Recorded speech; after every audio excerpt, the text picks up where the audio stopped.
And it took me till just now to realize that I accidentally left this on the gameplay this whole time. Hello, everybody. Bro, good to see you. Ranter, Avalanche, Maffy. Let me see. Is there anyone else? Sorry about that delay.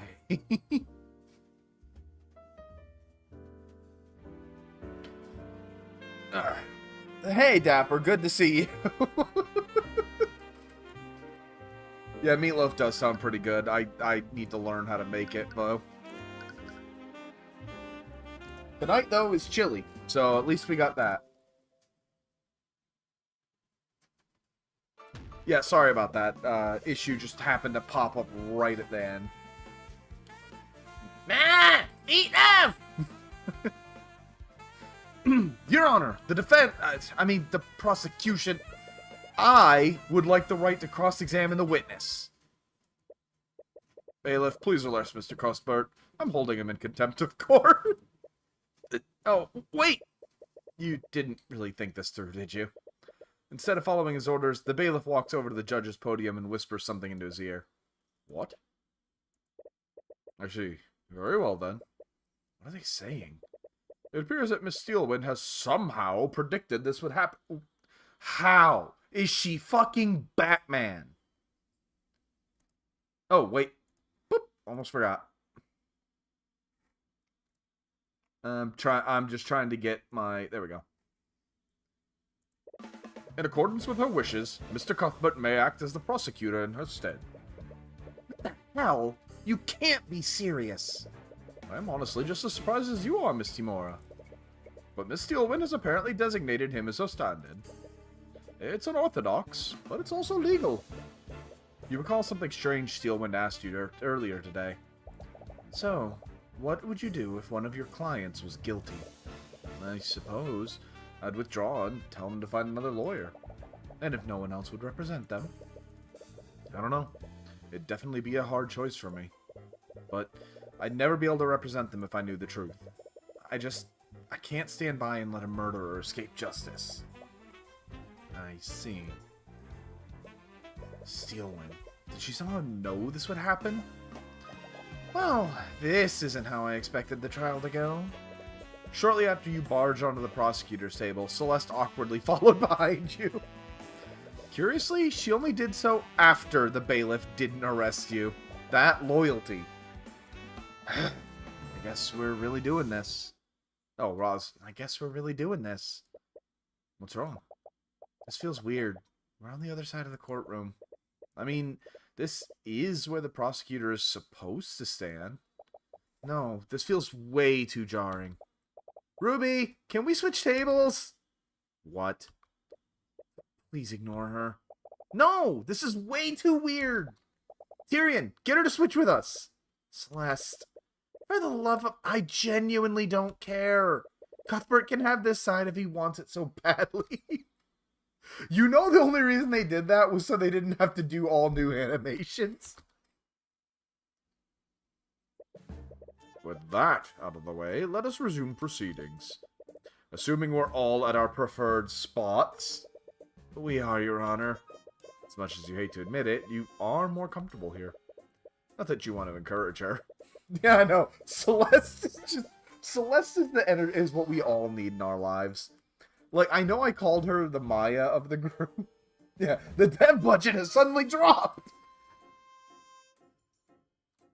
With all of these interruptions, I think it best to review the proceedings up till now. The prosecution proposed that Beatrice Frega's motive for murder was to claim the victim's inheritance. However, the defense brought forth a witness who testified that Beatrice was disinherited by her father 5 years ago. Am I correct, Miss Timora? You are, Your Honor. Very well. Considering the circumstances, I think it best to let Lady Frege repeat her testimony. Bailiff, please escort Lady Frege to the stand once more. Ares, what are you... Ares! Miss Frege, could you please give your testimony to the court once more? Of course. A little bit of fear and sadness. Interesting. One day, we all woke up and discovered that Beatrice had fled from our home. She left a note for us, and in it, she renounced her name and denounced my father. My father later called me and my sister into his study. He told us that he had completely disowned Beatrice and removed any claim she had to the Frege estate. It was probably a threat to us in case we ever chose to go down the same path she did. He wanted to make an example of her. This all happened 5 years ago. So your father disinherited Beatrice shortly after her departure. Yes, he did. As such, Beatrice would have no motive to murder her father. Any inheritance she could have received would have long been gone by the night. Oh.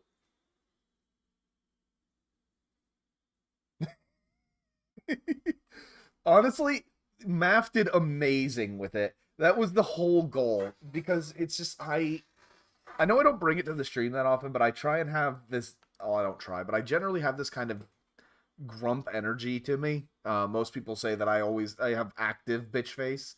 So I asked her to try and bring that energy to the avatar, and she really did amazing. And it reminds me of the chibi version that she made a while ago. Let me see if I can find it. The original draft she did. I don't think I have it still, but would be... Yes, I do. Pull this up, full screen it, and... Display... Oh, not that one. Display capture.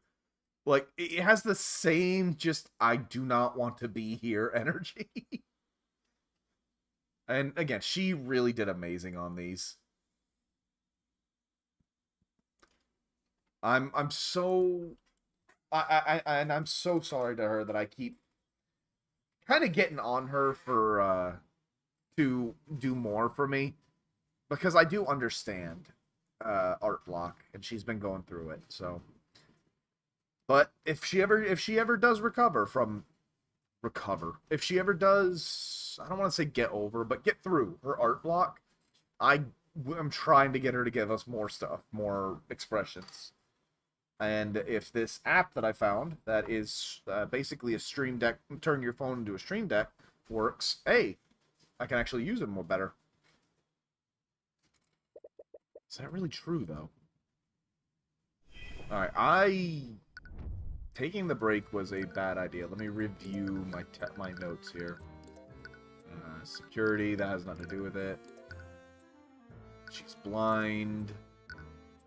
Like, it couldn't have been her because there's so many wounds on him, and she walked out. I remember she was completely clean. She had no blood stain.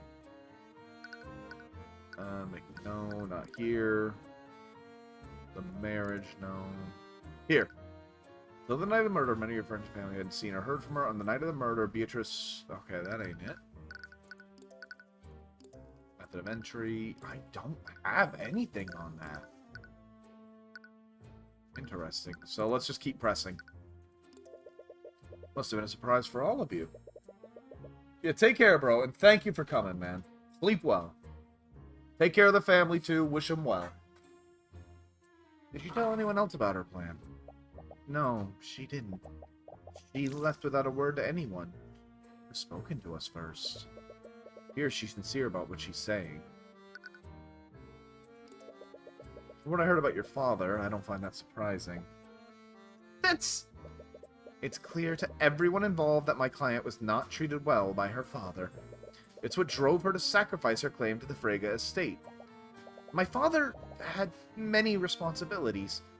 He had much to consider, and that justified his treatment of your sister. Despite being her witness, Miss Timora really isn't holding back against Miriam. And that seems like a drastic reaction to simply leaving home. My father and sister had already had many disagreements before this. He'd made it clear he wouldn't tolerate her many acts of insubordination. I imagine this was the last straw for him. Well, it sounds in character for him. Would William Frege really do something so extreme? Regardless of his personal feelings, House Frege holds a lot of financial and political power. Would he really change his inheritance so haphazardly? I mean, why wouldn't he? That must have been difficult for you and Leaf. It was. My father wanted everything to be his way, and anyone who didn't comply was punished. It's a terrible way to treat anyone, much less his family. If this happened shortly after Beatrice fled, you must have been less than 13 years old at the time. Can't imagine how that must have been. But can we really trust your testimony if you were only a child at the time? I remember it vividly. My father's words, the look on Leaf's face when she realized Beatrice was gone. I remember the way the sun was shining through the window that morning. I remember that moment with clarity. My father made sure of that. Seems like a painful memory for her. She seems to falsely blame herself for what happened. You best not depress her more than necessary. You felt it while watching from the gallery. Part of her testimony didn't match what you learned from your investigation. Must have been something that Leaf told you. Thank you for that hint. What did Leaf tell us? None of this. So it has to be this story. Night.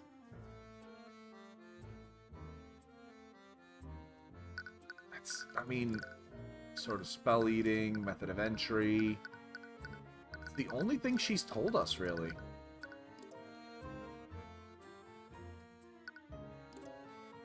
No, for us, pronounce her name.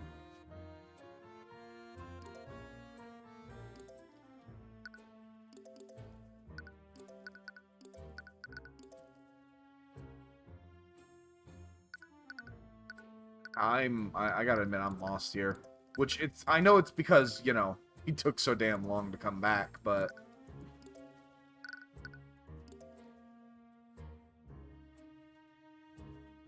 What of adjustment to his will.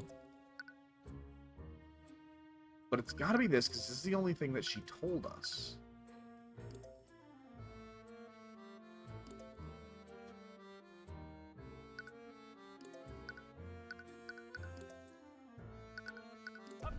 Nope.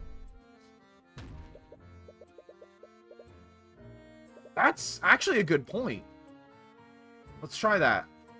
Left a note, but she was blind. Nope, not that. We know it has something to do with Leaf's testimony.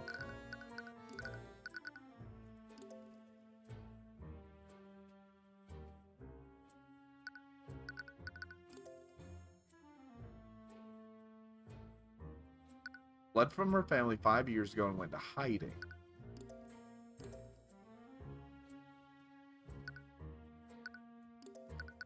I'm just gonna have to present this on everything.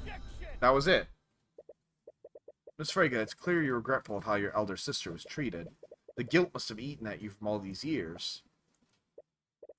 Cuthbert, I know you don't have a good history with the witness, but you shouldn't rub salt in her wounds. I was merely pointing out the witness's personal connection to the defendant, Miss Timora. She clearly regrets not standing up for her sister all those years ago. So perhaps she's trying to make up for that by lying to protect her. Excuse me? I did nothing of the sort! Miss Frege, you testified that your father disinherited Beatrice 5 years ago. However, I have testimony from another witness who spoke with the victim on the night of the murder. After Beatrice's meeting with William Frege, he openly declared that he'd be removing her from the will. He even entered his study to draft a new will. Yeah, we knew that. So that raises the following question. Why would the victim need to declare he was disinheriting the defendant? It wouldn't make sense if he already disinherited her 5 years ago. Is that so? Well, who did you hear this from? It's clear they have no understanding of my father's estate. They had no understanding? Miriam, this testimony came directly from your sister, Leaf Frege. What? And she should have also been present during this alleged meeting 5 years ago.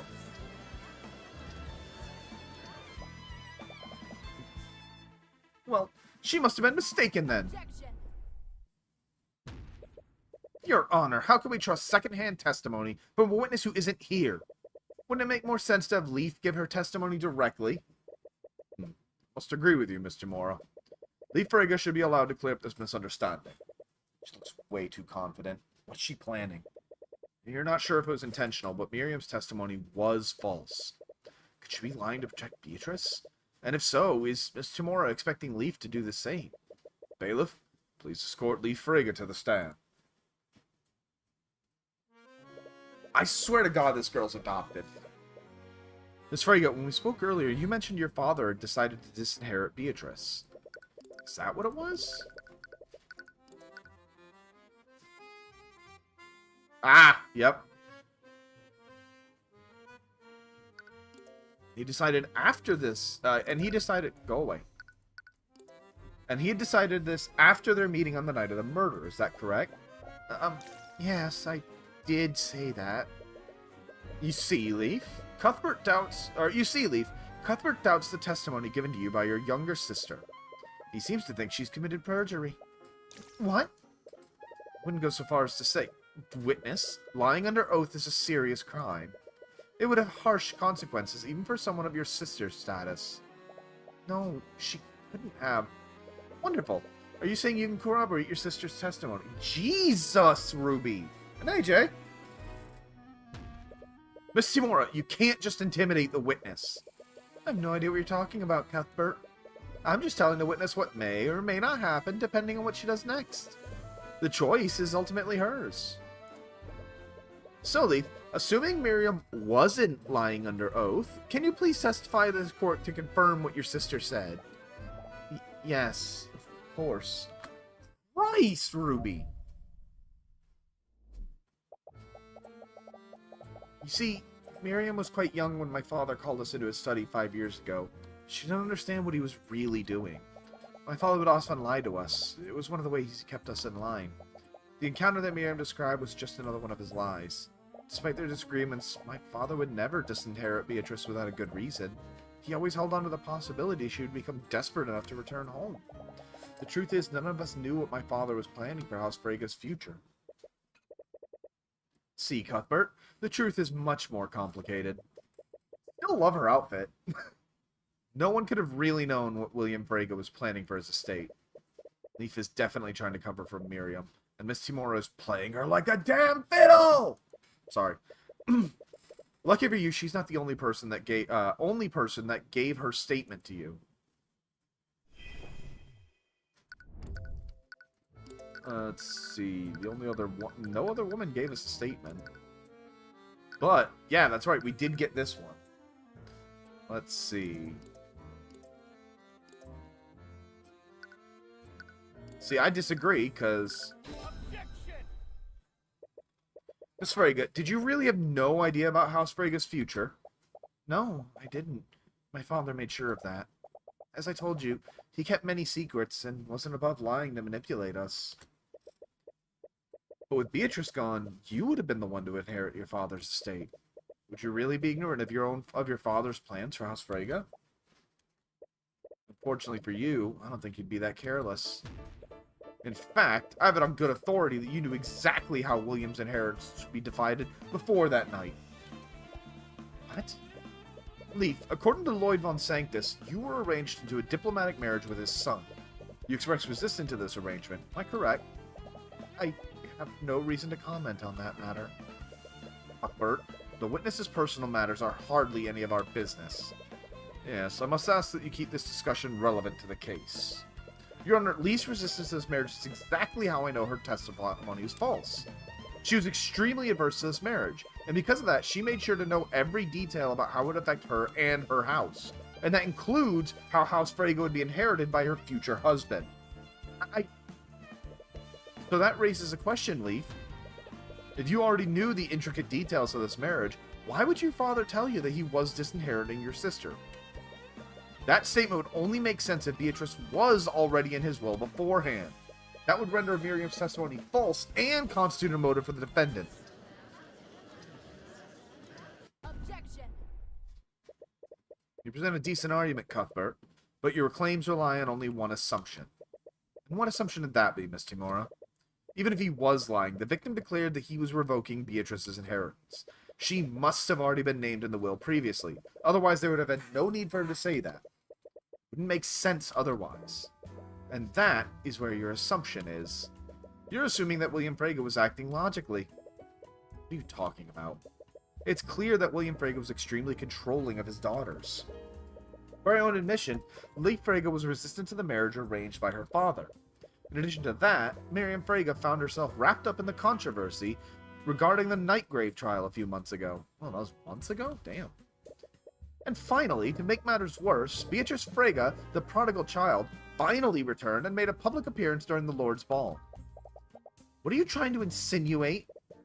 In his eyes, William Frege's ability to keep his daughters in line was clearly weakening. He must have gotten desperate and made a grand declaration in a feeble attempt to scare you, Leaf. Even if that declaration was clearly inconsistent. But he wouldn't... Your ability to remember must be muddled by the shock of your father's death. His statement couldn't have possibly been true. If by some chance it were true, that would make you guilty of perjury. Or perhaps it was Miriam that was lying in her testimony. If your father's statement were true, the court might be inclined to investigate her for lying on the stand. Miss Timora, are you threatening her? As I said before, I'm merely stating the facts. The witness is free to act as she sees fit. Judge! Bro, seriously? I'm just asking her to consider the potential consequences of what she says next. What do I do? Damn it, she's pressuring Leaf into siding with her. Clearly conflicted, though. Is there anything you could do? Feel a sense of clarity when you look at her. Is the Eye of Horus reacting to her stress? I wonder. I'm sorry. I need time to think.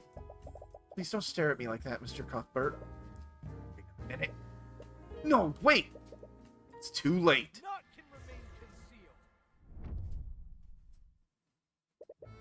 You did it. You activated the Empowered Eye. There has to be something in her mind that you can use. The state of her father's inheritance is the backbone of your case. Is there anything in her mind that can definitively prove what was on his will? Much as I hate to admit it, this trial is a perfect opportunity to back out of the arranged marriage. Von Sanctus's holdings are weakening by the day. I doubt he'll be able to put up much resistance. And once Beatrice inherits the estate, we might be able to rebuild our family. Assuming that Beatrice will inherit House Freyga. That confidence must mean that she's certain what was in William's will. How do you prove that?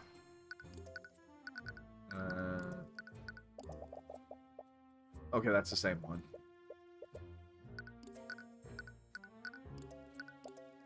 Beatrice, after all these years, you finally returned. She really is! Like, goddamn, how were we raised by this bitch? She's going full Edgeworth here. After all these years, you finally return. I believe this is how things have ended up. If only I was as strong as you, I'd be able to endure this. I didn't get any leads from that. Let's see. The letter opener? What? Am I thinking about this? Nope. Not the lockdown. Well, again, though, we have good testimony, though, that it can't be Miriam. Because who are you?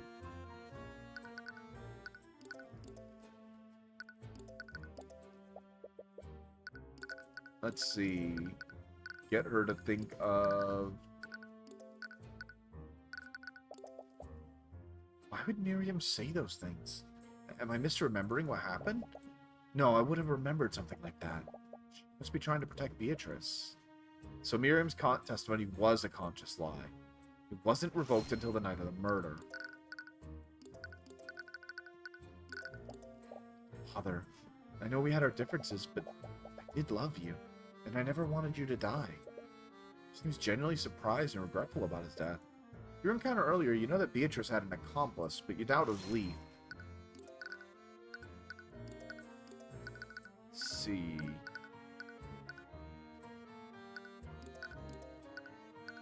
Yeah, I figured. I feel like Harrelson has something to do with this. Let's see. What else can we bring up? Method of entry, rats in the vent, sword of spell eating. How did both of the swords find their way into Beatrice's room? Could Tracker have... No. Miss McCoy's sword is one thing, but he couldn't have possibly broken into the Harrelson's gallery. Though he was extremely fixated on it. Did you know how Celeste's sword was taken? Much as you want to follow that, nothing you can do. Okay, so... Who the fuck is Tracker, though?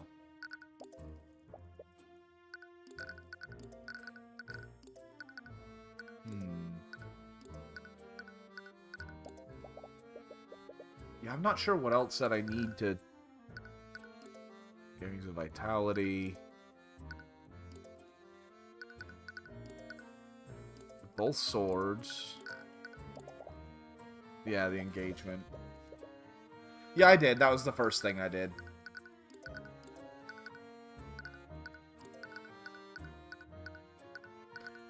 I know this ain't gonna work. Yeah, no way. Jan.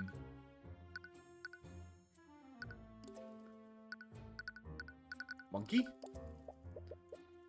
I'm just trying to help you, girl. Make you feel better. Everyone feels better when you have a monkey.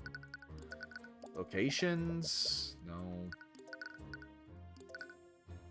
Method of entry, rats in the vent, Celeste sword, the armbands, security, lockdown? Yeah, I didn't think so. So it's a person.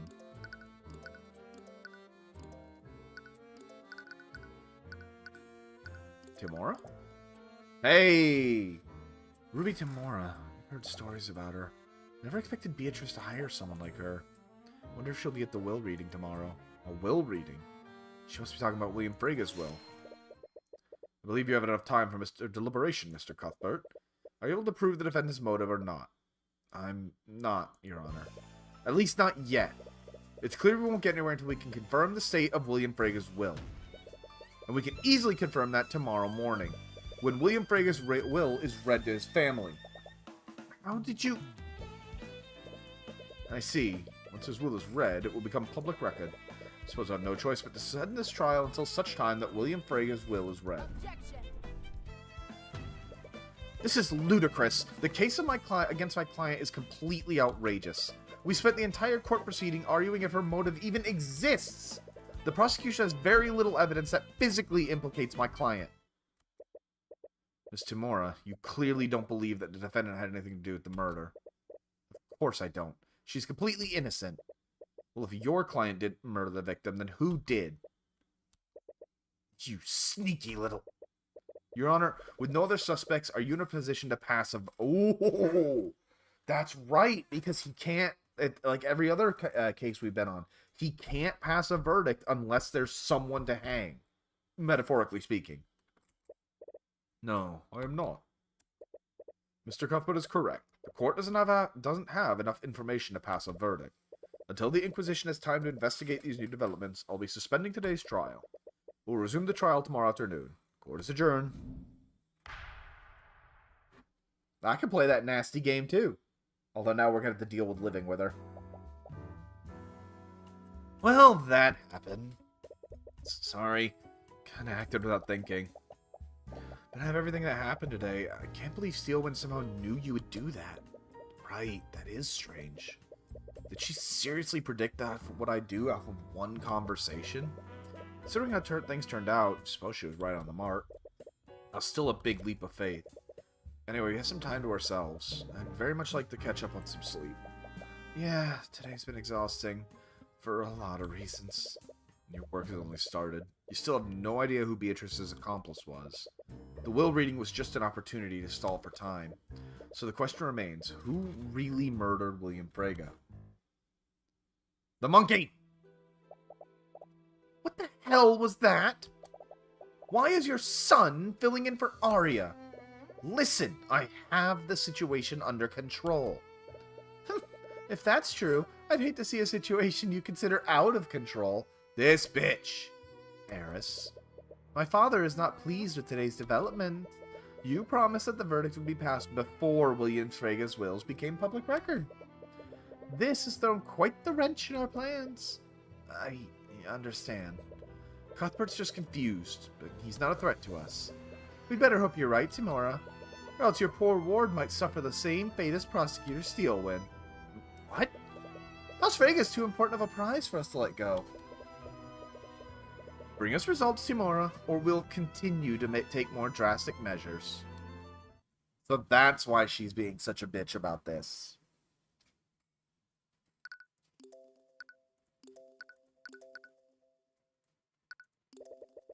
For the first time since the Lord's Ball, you're finally able to get some sleep. You woke up the morning refreshed, but a little anxious about the results of the will reading. You arrive back at Frega Manor and see that Beatrice, Leaf, Miriam, and Von Sanctus have all gathered. Along with Miss Timora, who's accompanying Beatrice as her attorney. You're really not sure what to say to her after everything you've done. The air still feels too awkward to approach her and talk about it. Thank you all for coming here today. As William Frega's close associate, I must express my deepest condolences for your loss. I think I speak for all of Wyvangard when I say, enough. Just get on with it. Very well, then. To get straight to the point, Lord Frega's will was magically sealed when it was given to me. He asked me, his executor, not to submit it to the courts for probate until after his death. Interesting. Though I imagine none of us expected such a time to come so suddenly. Anyway, Lord Frega's assets include sole ownership of several banking houses throughout Wyvangard, 10 million gold in various investments. 10 million? 10 million gold. You can't even imagine what anyone could do with a fraction of that wealth. And lastly, sole control and ownership of the Frega noble house. The executor takes out a large envelope and uses a rune stone to dispel the magic seal on it. I, William Frega, being of sound mind and body... That's a laugh! Sorry. I still love that skit. Anyway, do hereby declare this to be my last will and testament. I hereby give, devise, and bequeath all of my assets and property, both real and personal, to Jaden von Sanctus. Provided he enters into a legal and binding engagement with my daughter, Leif Frega, within 6 months of the date of my death. What? That's... William must have added that addendum to prevent von Sanctus from trying to steal his empire. But a legal and binding engagement is predicated on Leif accepting it. She clearly doesn't want to go through with it, so if she simply waited 6 months, von Sanctus wouldn't have any claim to the estate. In the event that Jaden von Sanctus does not enter such an engagement within the specified time frame, my assets and property shall be distributed as such. All of House Frega will be distributed equally among my children as per laws of this kingdom. Fucking gotcha! Because that did not... That includes Beatrice. You're right. William Frega never disinherited Beatrice. This would make Miriam's testimony false. And since Beatrice would receive a portion of the inheritance, she had a motive to commit murder. You glance at Miriam. It's hard to read her expression, but something appears to be on her mind. Without a word, she walks out of the room, ignoring both Beatrice and Leif.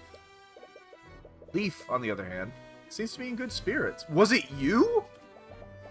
Isn't this great, Beatrice? You can lead House Frega now, just as it should have been. Actually, about that, in light of recent events, I believe I should clarify one thing. As per the Slayer rule, if Beatrice Frega is found guilty in the current court case, her inheritance will be revoked and divided between you and your sister. I see. Shouldn't feel so happy for myself. Happiness and fear. That can't be all, can it? Surely William added note of Leif's obligation to marry my son. I'm not sure what you're trying to imply. Leif Frega is an adult with legal autonomy. She's free to make whatever decision she wishes on who she legally marries. Now, if you'll excuse me... Wait! we're not finished yet! Come back here! I'd love to catch up with you, Leif, but I was only allowed out of my cell to attend to the reading. You notice an Inquisition Knight outside the door. Seems to be watching Beatrice intently. But don't worry, I'm sure once this misunderstanding is resolved, we can talk all we want about our family's future. Of course. A group of knights lead Beatrice out of the manor, and Leif follows after them, leaving you and Celeste alone with Miss Timora. About what I did.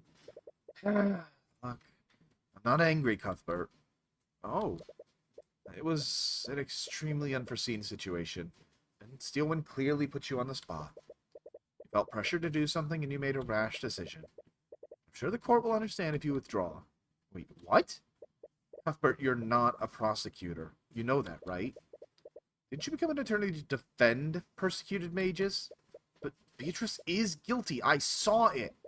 I'm not going to argue about this again. You are going to withdraw. This is not up for discussion. You've always regarded and respected Miss Timora. You suppose it's always made you deeply scared of disappointing her. Perhaps she's right. She knows more about what's going on than you do, and she's still your mentor.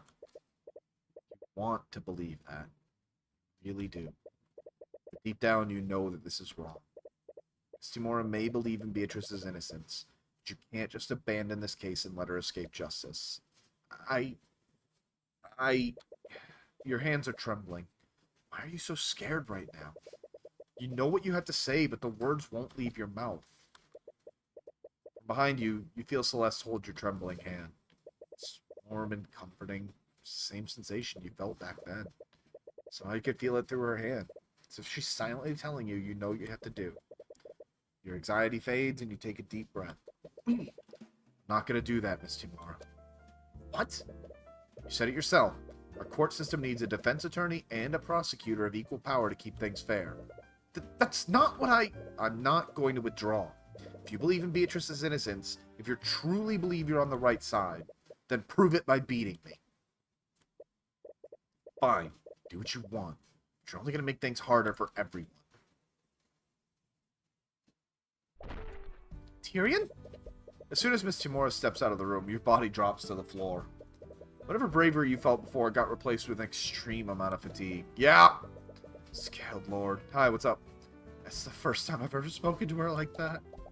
She still did it. You stood your ground. Figuratively. I mean, right now you're just kind of sitting on the floor.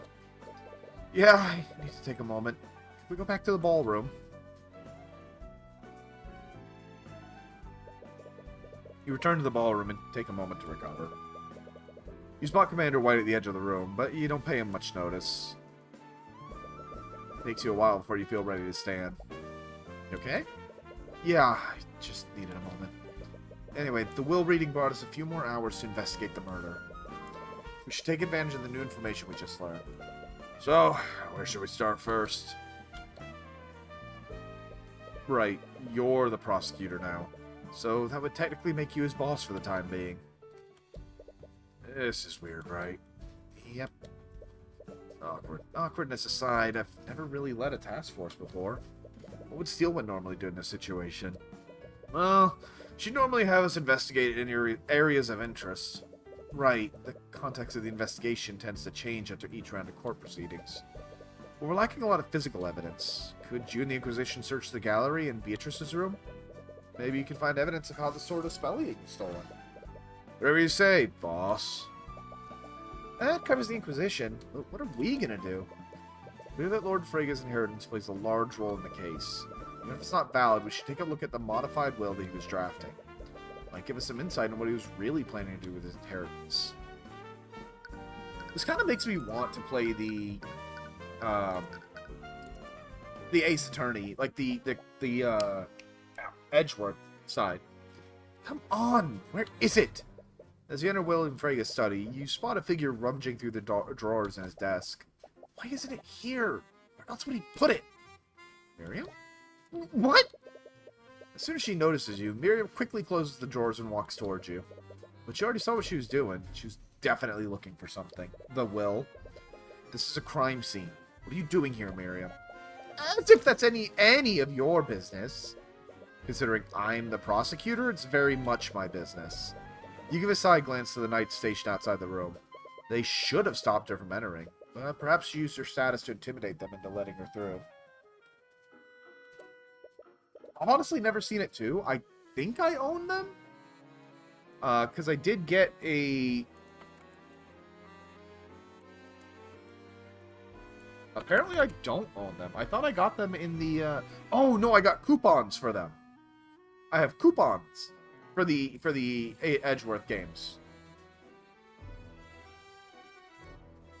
Because when I started doing this game, actually when I started doing the Mega Marathon, I saw that Humble Bundle had a Mega Man and Phoenix Wright bundle, and that bundle included the Phoenix Wright games and the Mega Man games that I gave away. But it also included the coupons for Ace Attorney, or Ace Investigation, Edgeworth Investigations. Excuse me. This could be a blessing in disguise. He's clearly looking for something in this room. You have a feeling you know what it is. You appear to be looking for something, Miriam. It could be so important you disturb an active crime scene. It's none of your concern. You're merely trying to find something that belongs to me. Really, I have a feeling we might be looking for the same thing. You're looking for the will your father was drafting, aren't you? Were you trying to destroy it before we can get to it? No, of course not. I just needed to see it for myself. Did she really do this? Is she also suspicious of Beatrice? are you so determined to see the drafted will, Miss Frege? I just wanted to see what my father's final wishes were. But your father already had a will filed previously. Wouldn't that be enough? You all suspect something, don't you? Of course not. Beatrice would never do something like this. Miss Frege, I never even mentioned Beatrice.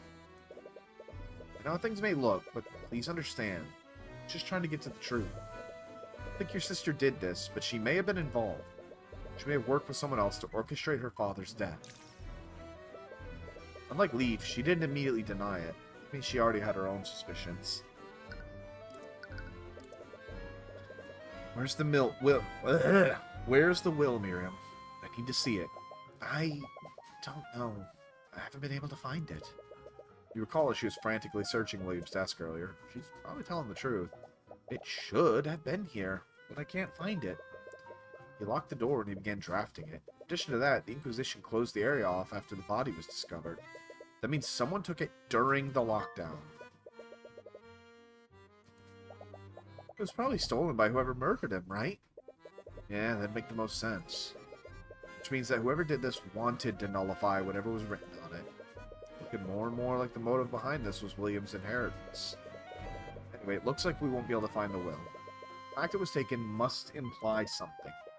For now, we should follow our other leads. But there's also the question of who committed the murder and how. We already know how. Murderer stole the sword of spell eating and used it to break into the study. It's true, but think of how they would have needed to move around the manor. The murder took place on the first floor, within William Frege's study, right over here. But the gallery was on the second floor. They'd have needed to go upstairs, steal the sword from the gallery, then use it to nullify the lock on the study. Not only that, they'd have had to go back upstairs and plant the sword in Beatrice's room. And about that, if someone conspired with Beatrice to do this, why would they plant the sword in her room? That's a good point. Perhaps they had a falling out. Her partner might try to betray her by pinning the blame on her. No, you know what I think it is?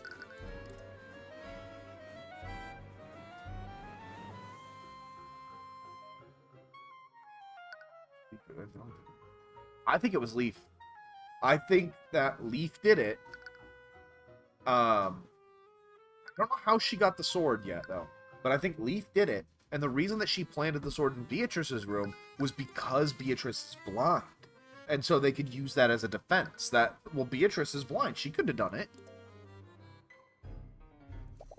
But if that were true, why wouldn't she just sell them out and make a deal with Steelwind? It would be because of the Slayer rule. Slayer rule? The guy at the will reading mentioned that. What is it? It was a law passed by the Crown centuries ago. According to that law, if someone has survived involved in another person's death, even accidentally, they'll not be allowed to inherit the deceased's property. So even if Beatrice wasn't directly responsible, she'd lose her cut of the inheritance if she took a plea deal. More importantly, it doesn't sound like Miriam completely believes in Beatrice's innocence either. If that's true, then what else can she tell you? Miriam, it almost sounds like... Maybe, but do remember that the case on the spell-eating sword was completely destroyed. Like, it was atomized. So... why would they do that? That's... Am I incorrect? I don't know what to think anymore. Hello? Why else would she threaten me? Wait, she was threatened? Miriam, did Beatrice threaten you in some way? What? Of course not! Your testimony yesterday was quite convenient for the defense. It almost got the whole case thrown out. And Leaf didn't seem to understand what was going on either. The way she gave her testimony yesterday, it was almost like she was covering for you. Does he seriously not know? Please, promise me you won't tell anyone about this. I won't tell anyone. What happened? About an hour after the murder, of course it was Ruby! I was approached by Ruby Timura. She gave me a list of statements to give in my testimony. The statements weren't true, but she assured me that my status would protect me from any scrutiny. What? She had information that I tried to keep secret, and she threatened to make it public unless I cooperated with her. No. No, she would never do that. I'm telling the truth. please, you can't tell Timora that I told you. She'll ruin me. The eye shows her fear is genuine. She's not lying. I've seen that woman do all kinds of shady shit in the cases I work. Forgery, bribery, blackmail, you name it. I bet you're just the same. A successor for the devil of defense attorneys. Rumors that can't be true. You refuse to believe it. Hey, Tyrion. You okay? Now's not the time to doubt yourself. There's too much at stake right now, and you have a job to do. We should check on Commander White. He might have found something. Okay. Just don't push yourself, okay? Yeah. You'll have plenty of time to think about this later. Up the bedroom. You enter Beatrice's bedroom and see the Inquisition combing through it. It looks like their search is focused under her bed. Hey kid. Commander. We're still doing a deep search of the room, but we ain't done yet. You should probably come back later. Okay. Repario Arcanum. Check the sitting room. So you move around the manor, you peek into the sitting room to see if Von Sanctus is still there. Yo! Look at this dude! I want to be him when I grow up. And that axe, that is a druid axe right there. You don't see him there, but you do spot another individual. He's only reading some sort of book, but you feel a menacing aura emanating from him. Fear. This aura. You must be daft if you think I wouldn't notice your presence. What? Did he notice you? You barely entered the room. Before you have a chance to respond, the man pulls out his great axe and rushes towards you. Wait, You bring up your arms to block his blow, but in hindsight, it probably wouldn't do much against an axe that large. Contagious. God, I love it when she gets like that. You open your eyes. Celeste is now standing between you and the axe-wielding maniac. You're not sure what happened, but it looks like she knocked him several feet backwards. Oh, it's you two. What the hell was that? You could have killed him. You shouldn't have snuck up on me like that. I almost cleaved him in two. Tyrion didn't do anything wrong. Who the hell do you think you are? I am Lord Lucio Steelwind, Grand General of the Wyvern Guard Military Forces. Okay, look. Look, I'm not saying, alright, I'm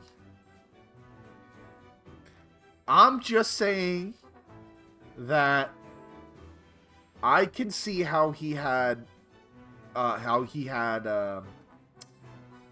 I forget her name? Arya. I can see how Arya was conceived. That's all I'm saying, alright? Moving on. Quickly. So this is Prosecutor Steelwind's father. Also, interesting to note, he's in his 70s, but he has a daughter that's 19. They do share the same intimidating stare. Although he's not the most menacing in the person in the room right now. Celeste, it's fine. I'm not hurt. She looks more than irate right now, but she begrudgingly sheathes her sword. So Arya has a brother! Anyway, Lord Steelwind was one of the people with a motive to murder William Braga. I love his theme, by the way. As a fellow head of a pillar house, you might have some information about William and his affairs. If looks could kill. McCoy, one might misinterpret that look of yours as murderous intent. Aw, guess you do have some battle instincts after all. I honestly wasn't sure, since you so obviously have a silver spoon stuck up your... Celeste? Such a lack of respect and discipline. If you were one of my soldiers, I'd have you hanged. If I was one of your soldiers, I'd hang myself. Jesus! Holy shit! Okay, let's all try and stay civil here. Tyrion, bro, we are like 20 miles past that. Lord Steelwind, you're here at the Lord's Ball when the murder occurred. Am I correct? Mind if I ask you some questions about what you saw that night? If that's okay with you, I suppose I must oblige, considering my daughter has so unceremoniously thrust her responsibilities to you. Jesus Christ. Celeste!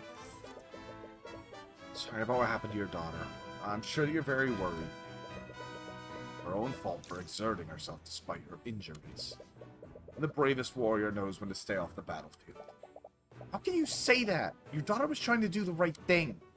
By prosecuting the heiress of House Frege, she had very little evidence to substantiate a conviction. If she wanted to strike a blow on a rival house, she should have been certain her enemy would fall. But now, with Beatrice Frege is found innocent, any hopes of an alliance between House Frege and House Steelwind have completely annihilated. Yeah, you're not wrong. Although, to be fair, he is old. Like, his white hair might not be natural. Or rather, it might be grayed, not white. It's clear that he and the prosecutor have vastly different priorities. Where were you throughout the night, Lord Steelwind? I so loathe gatherings like that. They're a complete waste of time. I was in this room when I received word that Lord Frege's lost heiress had made an unexpected appearance. She was supposedly speaking with the Crown Prince, so I made my way to the ballroom. Did you speak with them at any point? No. I kept my distance and stayed near the King's Guard. I needed to make sure she wouldn't try anything. Is this because you were wary of Beatrice Frege? Yes, I was. The Crown Prince has always been a bleeding heart, and the Freges are trained to sharpen their tongue from birth. He had to make sure that she wouldn't try and interfere with his engagement.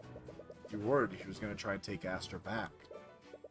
I was, but that clearly wasn't her intention. But you did overhear their conversation. What were they talking about? Their conversation was completely inane. It was all just small talk. Lady Frege spent most of her time playing with Prince Alaric. Right, Aster's younger brother was there too. Yeah, I can kinda see it. You know that Beatrice has some role in the murder, even if she wasn't directly responsible. Did she have some unknown goal by speaking with Aster and her brother? To form an alibi! 1 second.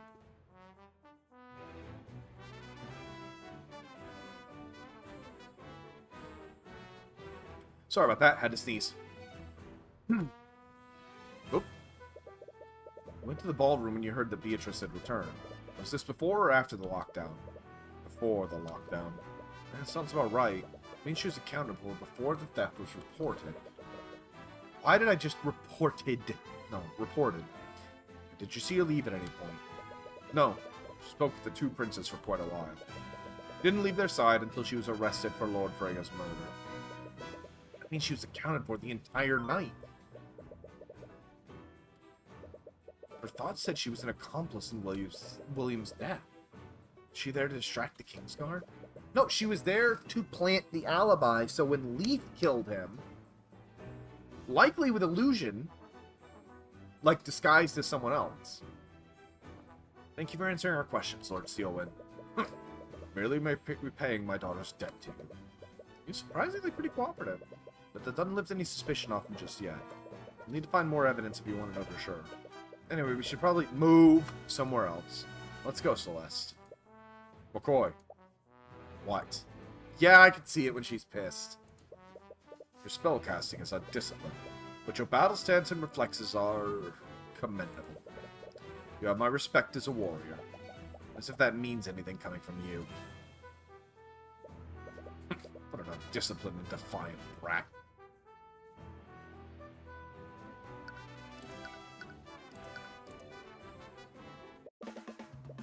Keep it in that corner. Don't let it get away. Get away from him. As you enter Beatrice's room, you see the Inquisition cornering something near the back of the room. It's her wolf. Tracker. We saw it during the ball. It's some sort of animal. Wolf, to be exact. Wait, is that? You recall spotting the same wolf on the night of the Lord's Ball. They've been in the house since the murder. Intruders must protect Queen. What? Did you read his thoughts? Protect territory from enemies. You must see the Inquisition as intruders in his territory. Does that mean he sees this room as his home? You slowly start to walk towards him. Wait, Tyrion?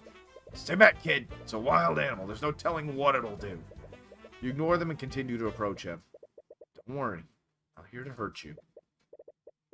This human. He can speak language of dog. Wait, you can understand me? Why are you talking to it? You're speaking plain dog. Of course Tracker understand. Look at the boy! On. Look at the screen. Ollie, if you're here, definitely look.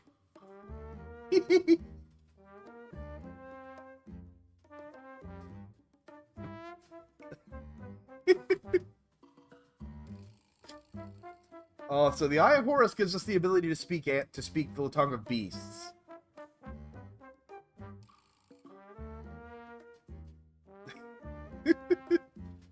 I'm pausing to give at least Maffy a chance to see, but give me when the minute ticks over, I'll continue. I'm not complaining. This is an adorable shot.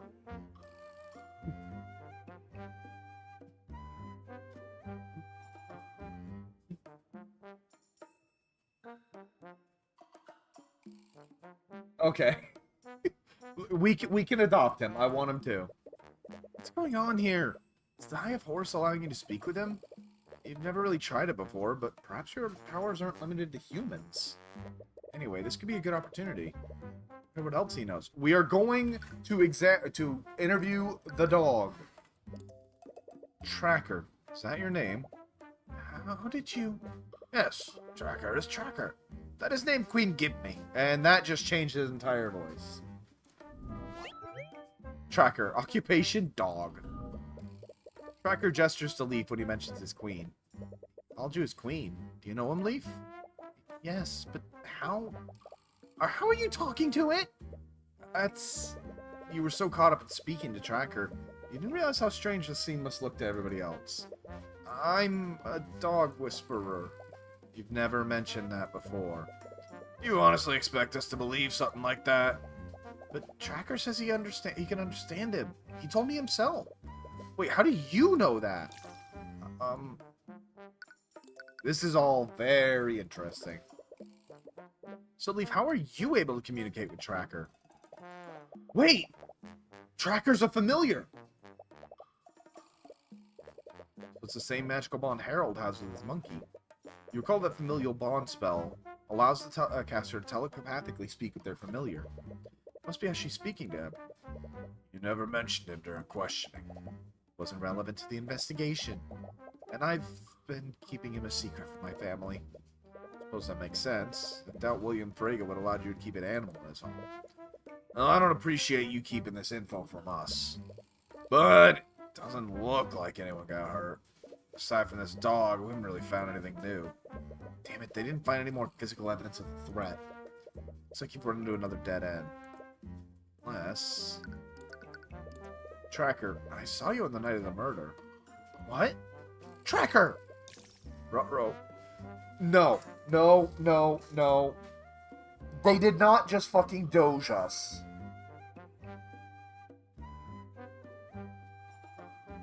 This case has taken a turn. This case has taken a turn. He's supposed to stay in this room. Wait, is that why you won't allow servants to enter it? I didn't want to keep him in Beatrice's room, but he was very insistent he stay here. Tracker likes the ambiance. Right. Wait, if you live in this room, did you see who brought the sort of spell eating? I already asked him about that, but he didn't see anyone. He must have been taking a nap. Either that or he was roaming outside even though I told him to stay here. Damn it. Tracker see a lot of other things, though. Tracker see many new people that night. Right, he was roaming the manor during the Lord's Ball. He's seen a lot of new people. Wait, if he was walking around, he might have seen something the Inquisition doesn't know about. Can you tell us what you saw on the night of the murder, Tracker? Tracker see rats. This may be more difficult than you thought. I need you to be more specific. Can you go in order? Tell me about everyone you saw that night. Okay. Tracker was taking nap in room, but Tracker woke up from loud sounds outside. Tracker hears small things running in the walls. Tracker called Queen, but she didn't answer. So Tracker decided to check sound alone. Interesting that Leaf didn't answer. Tracker followed sound outside. That's when Tracker smelled the bad smell. Bad smell. That's when Tracker smelled flying rat. You smelled a flying rat? You mean like a pigeon? Tracker could smell where Rat was, so Tracker borked at him. Tracker must have scared Rat, because he fell on the floor and dropped his stick. The rat had a stick. Tracker could see them now, so Tracker did one final bork to scare him off. The rats were scared and went back into the walls. It went into the walls. That's when Tracker picked up the stick that Rat dropped. Queen finally answers Tracker. She tells him to go back to his room and hide.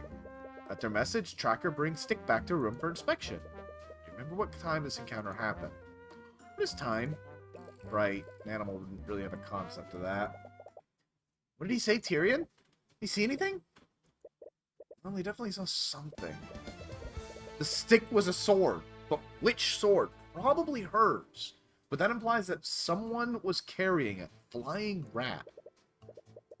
Tracker's an animal. Despite being able to speak with him, his use of words is very primitive. Carefully examine each of his statements. First thing he heard was small things running in the walls.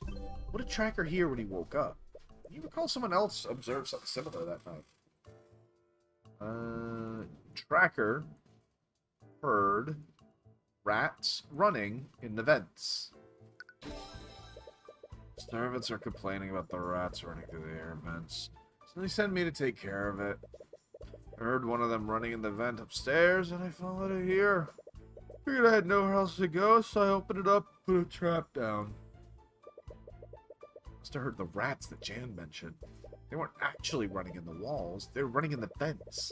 Next thing I knew was call the Queen, but she didn't answer. Why didn't Leaf answer Tracker's message? Must have called out to her telepathically. Leaf? No, Tracker was ignored by Leaf. No, Leaf clearly didn't want Tracker to leave the room. If he contacted her, she would have said something in response. Something must have happened. The familial bond... Oh! The familial bond was nullified by the anti-magic field. Leaf didn't respond because she never got Tracker's message. The telepathic capabilities granted by familial bond were disabled by the anti-magic field, which means this encounter happened during the lockdown. So I read his first two statements, but you're not really sure to think of the flying rat he saw. Tracker, why did you refer to the rat as flying? Because rats don't usually jump and fly. Monkey! Yes, I got that. Is it possible you saw wasn't really a rat? Rats are rats. They're small things that run and hide. So rat is a general term for him. He uses it to refer to small animals acting suspiciously. Anyway, with everything you know now, the last statement doesn't make sense. Why did Tracker finally hear Leaf? He said the Queen finally answered him, and this happened after he picked up the stick. So it was the nullifying sword. That shouldn't have been possible due to the anti-magic field. The stick that Tracker obtained was actually the Sword of Spell Eating. About that stick you found. Where'd you put it after you came back to this room? Tracker hides stick in safe space. Under bed. And the stick. Did it look like the sword my friend is carrying? What? Hey! Your friend stole my other stick! Wait, your other stick? Yeah, Tracker found it when he was hiding from the Metalmen. Metalmen? Is he referring to the Kingsguard? Must have left the bedroom when they were searching for the Sword of Spell Eating. Wait, are you the one that stole Celeste's sword? Tracker! Did Tracker do it bad? As I suspected. Tracker was the one that brought the Sword of Spell Eating here. What? No idea how or why, but the Sword of Spell Eating was lying in a hallway somewhere. Tracker found it and brought it back to Beatrice's room. His room. That can't be. So the person that framed Beatrice for the theft was...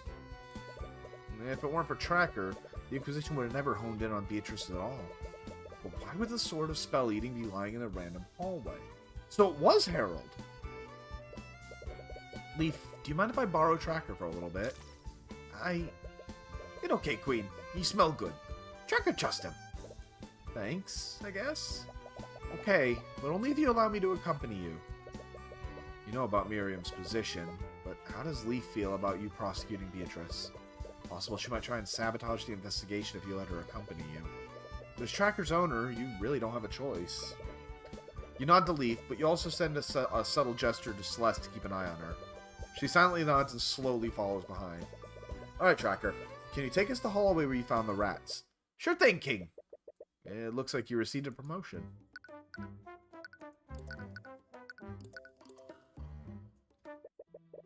I noticed the busted vent. You allow Tracker to lead you to the location where he found the Sword of Spell Eating. Surprisingly, it's fairly close to Beatrice's room. He apparently didn't travel very far before he met those rats he mentioned. Angry and worried. As you continue your destination, Tracker suddenly becomes extremely tense. Tracker, what's wrong? Enemy. Oh! Tracker's instincts are good! No. Before you even have a chance to react, Tracker steps between you and Eris and begins angrily barking at her. Oh dear. Tracker, stop that! Leaf tries to calm Tracker down, but he's undeterred. He continues to bark at Eris, and it looks like it's taking all of Leaf's strength to hold him back. I'm terribly sorry. He's not usually like this. It's to be expected. I'm not sure why, but animals have always been able to see me. I saw that! I've always been able to see me for what I am. I've always disliked me. What is Eris doing here?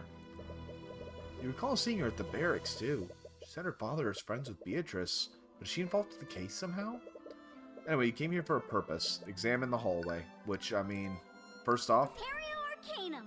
Well, would you look at that? What? What do you see? The vents have traces of illusion magic inside them. What? The traces also go deep inside these vents. It's the same for the vents on the other side, too. There's an air vent over here. It appears to go from the ceiling to the ground floor. Is this where the rat escaped to, Tracker? This is where the jumping rat went. I thought you said it was a flying rat. Tracker see that too. Okay, it'd probably be better just to move on. Anyway, where did the rat come from? The rat come out the other wall. You mean the vent on the opposite side? Yes! Tracker saw a flying rat escape that way. What's this rat doing here in the first place? Why would there be traces of illusion magic inside the vents? What spell could have possibly left those traces? As I told you many months ago, illusion spells tend to do one of two things.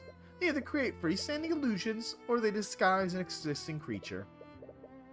Doubt somehow someone created a small freestanding illusion of the vents, so a disguised creature must have been inside those vents at some point.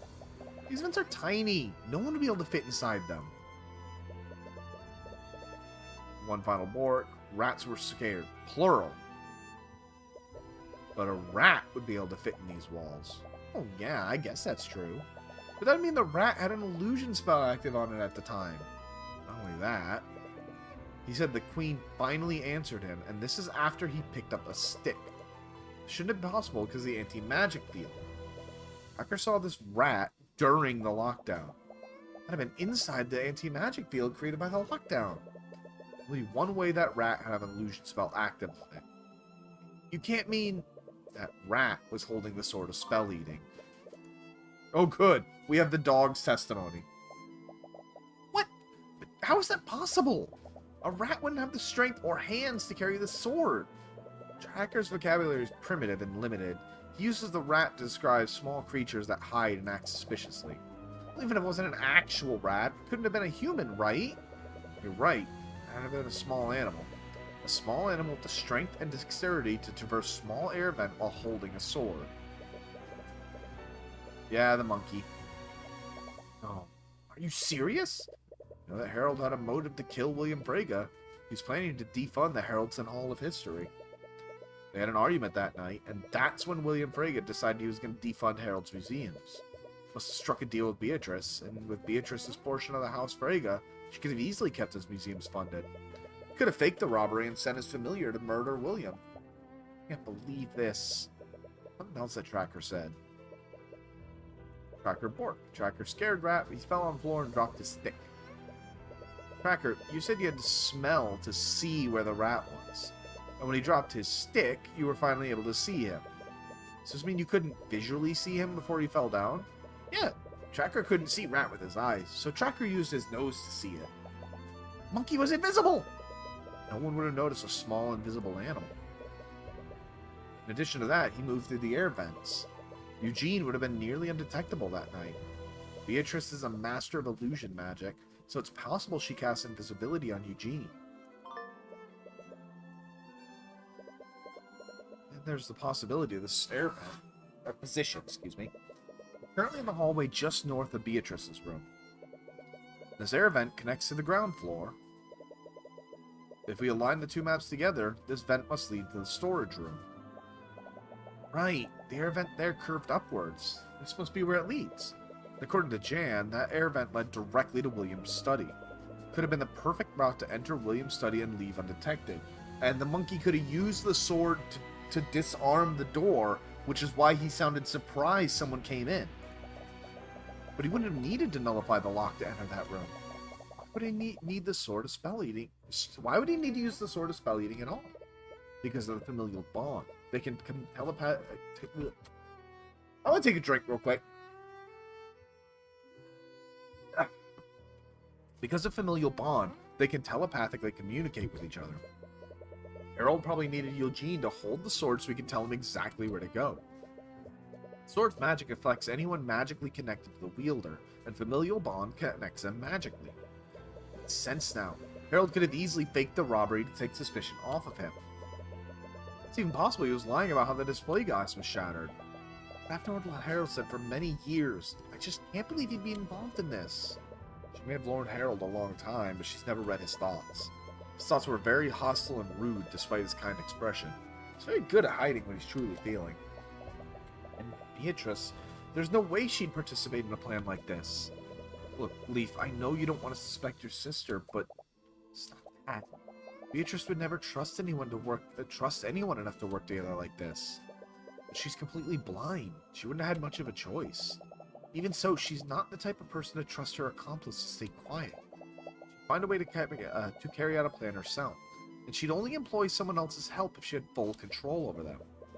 Leaf probably knows her better than you do, but you doubt that working alone would have been possible with her condition. You can't think of any other way that she'd be involved in this. Anyway, we're finished here, aren't we? Yeah, thank you for lending Tracker to us, Leaf. We want to help you find out what really happened. Don't make me regret trusting you, Mr. Cuthbert. If you're truly on the side of justice, you won't. Now, if you'll excuse me. So that's it, right? We finally know who committed the murder, then.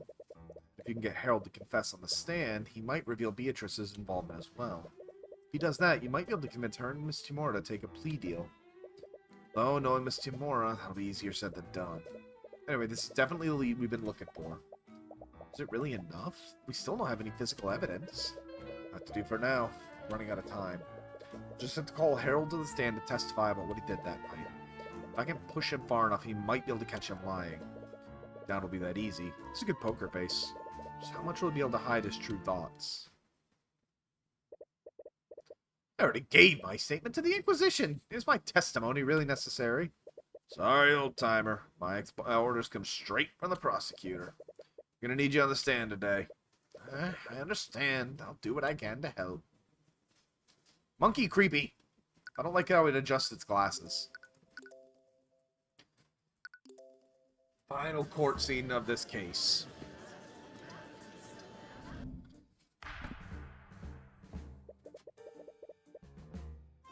Yeah, I doubt that too. Court is now resumed for the trial of Beatrice Frege. Let us review yesterday's proceedings. There's much debate over William Frege's inheritance. More specifically, it was unknown whether the defendant had any claim to her father's inheritance. This detail was crucial in determining whether the defendant even had a motive to commit the murder. Excuse me, that snuck up on me. Luckily, the victim's will was supposedly read earlier today, and is now a part of the public record. What were the results of the reading, Mr. Cuthbert? William Frege was planning to leave all of his assets to Jaden von Sanctus, his hopeful son-in-law. However, this was predicated on the condition that Jaden marry the victim's daughter, Leaf. And it's clear that the engagement is not made in 6 months. William Frege's assets would be divided amongst his 3 daughters. I see, so there's no merit of the defendant's inheritance. Correct, Your Honor. This means the defendant did have something to gain from the victim's death. Your Honor, despite the confusion around the victim's inheritance, there's still very little physical evidence that implicates my client. May I remind you that Miriam Frege was not telling the truth in yesterday's proceedings? That itself is extremely suspect. And William Frege was clearly not above manipulation and lying. You can't prove that she knowingly gave false testimony. I mean, I can't prove that. I'll also admit there's a lack of apparent physical evidence to substantiate our claim. which is precisely why the prosecution would like to call Harold Harrelson to the stand. Lord Harrelson? The Sword of Spell Eating clearly plays a large role in the murder, and its theft is one of the few pieces of physical evidence in the case.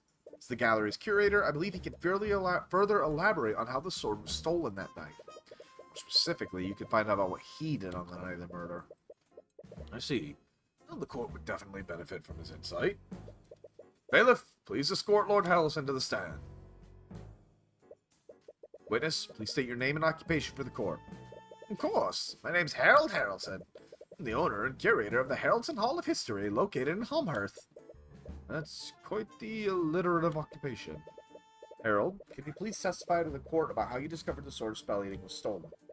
If it'll help. I was keeping an eye on my gallery's exhibits when I realized that my familiar hadn't returned. I called to him telepathically, but he didn't respond. I became worried, so I went about the manor to search for him. About an hour later, I returned to the gallery and discovered the exhibit that held the Sword of Spell Eating was completely destroyed. The artifact was missing, so I reported the crime to the knights at the ball, and they activated a discreet lockdown. Luckily, we found the sword and my familiar later that night. Bullshit! So you went to search for your monkey. That's why you didn't witness the theft? Yes, the thief was probably waiting for me to leave. He must have wanted to commit the crime without anyone seeing them. Or his testimony is completely full of it. His search for Eugene must have been the cover he's using to hide his actions that night. Moving.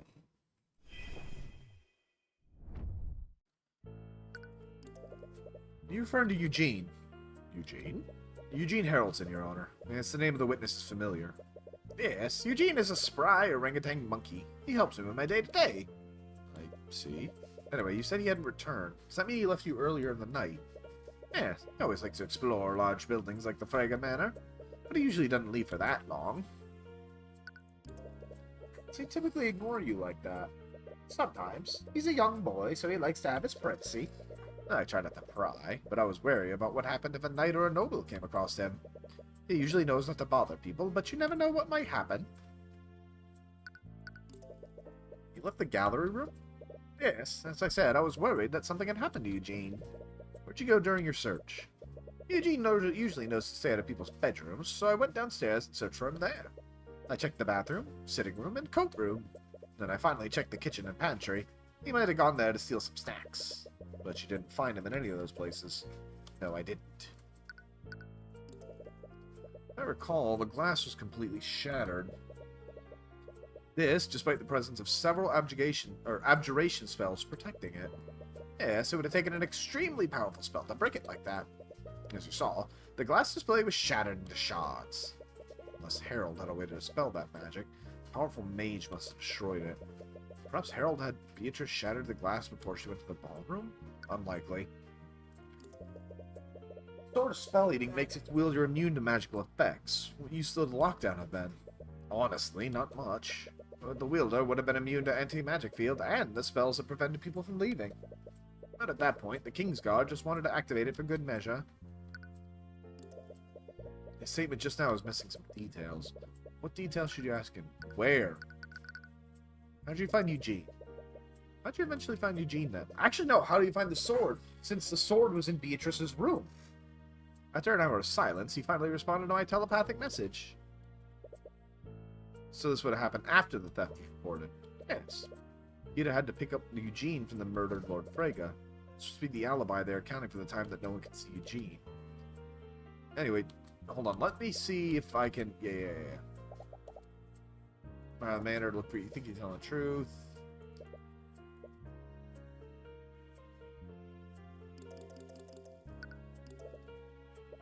Okay, we're going to press on how do you find the sword. How do you eventually find the Sword of Spell Eating? The King's Guard and I slowly and carefully checked each room in the manor. After about an hour, we find it under the bed of the defendant's room. Must be Tracker hides the sticks that he finds. When you think about it, he's probably the one that stole Celeste's sword in the first place. Okay, no, I was wrong. I had it backwards. It is the other one because that proved that it's a lie. Because how would he? Yeah, blah blah blah blah.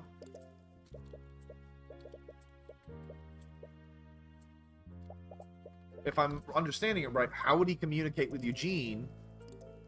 Yep, Eugene finally responded to my telepathic message, but the security was up. Objection! Harold, you found Eugene before you went to search for this sort of spell eating. This would mean that it happened while the lockdown was still active. Am I correct? Yes, as much as I was worried about the artifact, Eugene's safety was far more important. That's the thing, Harold. You said that after an hour's silence, you received a telepathic message back from Eugene. So that leaves one question. How did you communicate with Eugene telepathically if you were both within an anti-magic field? What? Harold, in response to the theft, the Kingsguard activated the lockdown system to prevent anyone from leaving. That same lockdown system would have planted an anti-magic field over every inch of that manor. That field should have suppressed the telepathic abilities given to you by familial bond. You wouldn't have been able to speak with Eugene at all.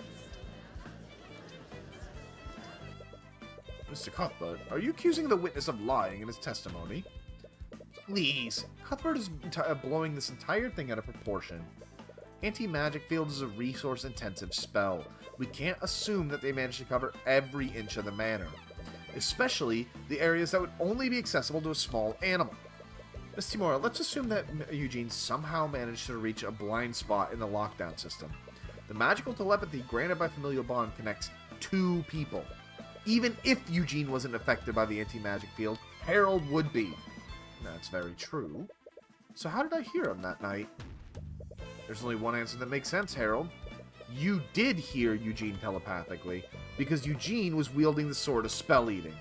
What? Oh, I'm sorry, Mr. Cuthbert.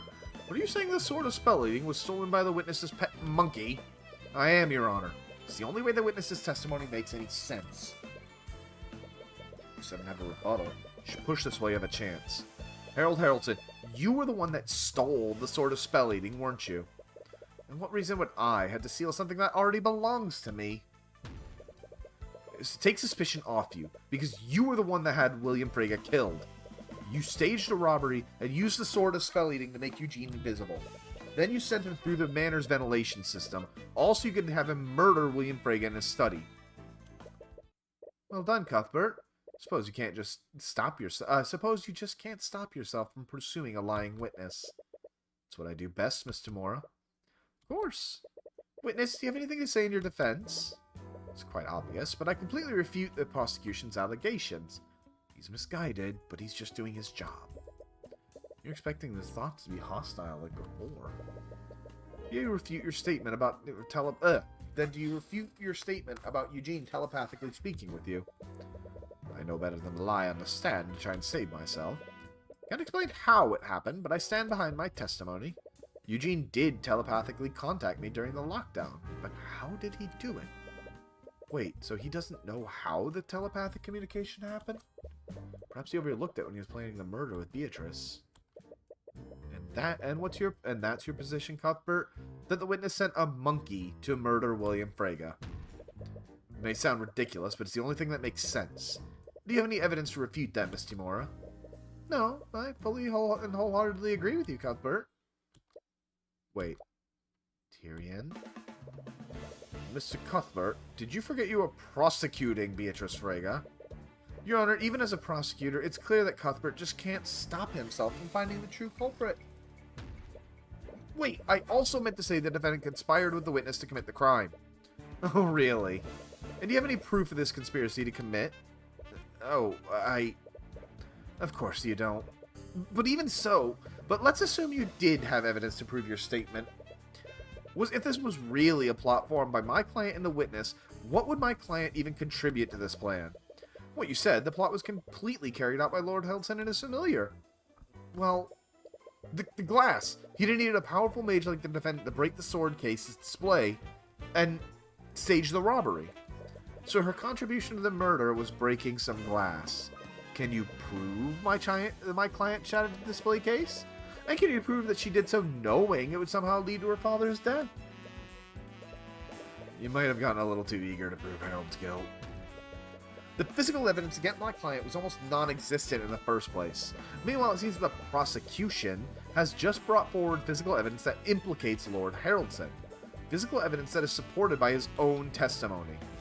There has to be some sort of explanation for this. Cuthbert, didn't you ask me something yesterday? If my client didn't kill the victim, who did? I suppose I should thank you for finding the answer. Damn it! All you did was make it more difficult to prove your case. But Harold has to be involved in this. You weren't wrong about that. Only Eugene would be small enough to traverse the air vents. So isn't there anything else you can use? With the threat of indictment, Harold must be stressed. He's gotten out of tight spots before. Maybe you can find evidence in his mind. You can use every trick you have, Cuthbert. It won't help you. Ignore her. Calm your mind and focus the eye of Horus on him. You have to find something, anything, that might tie the murder to Beatrice. I'm starting to be able to do that just at will. It's truly a shame that Beatrice was driven to flee from her own family. If only I'd introduced myself to her, perhaps we could have found a solution together. He doesn't know Beatrice? How? She planned a murder with him! Unless... No, not Leaf.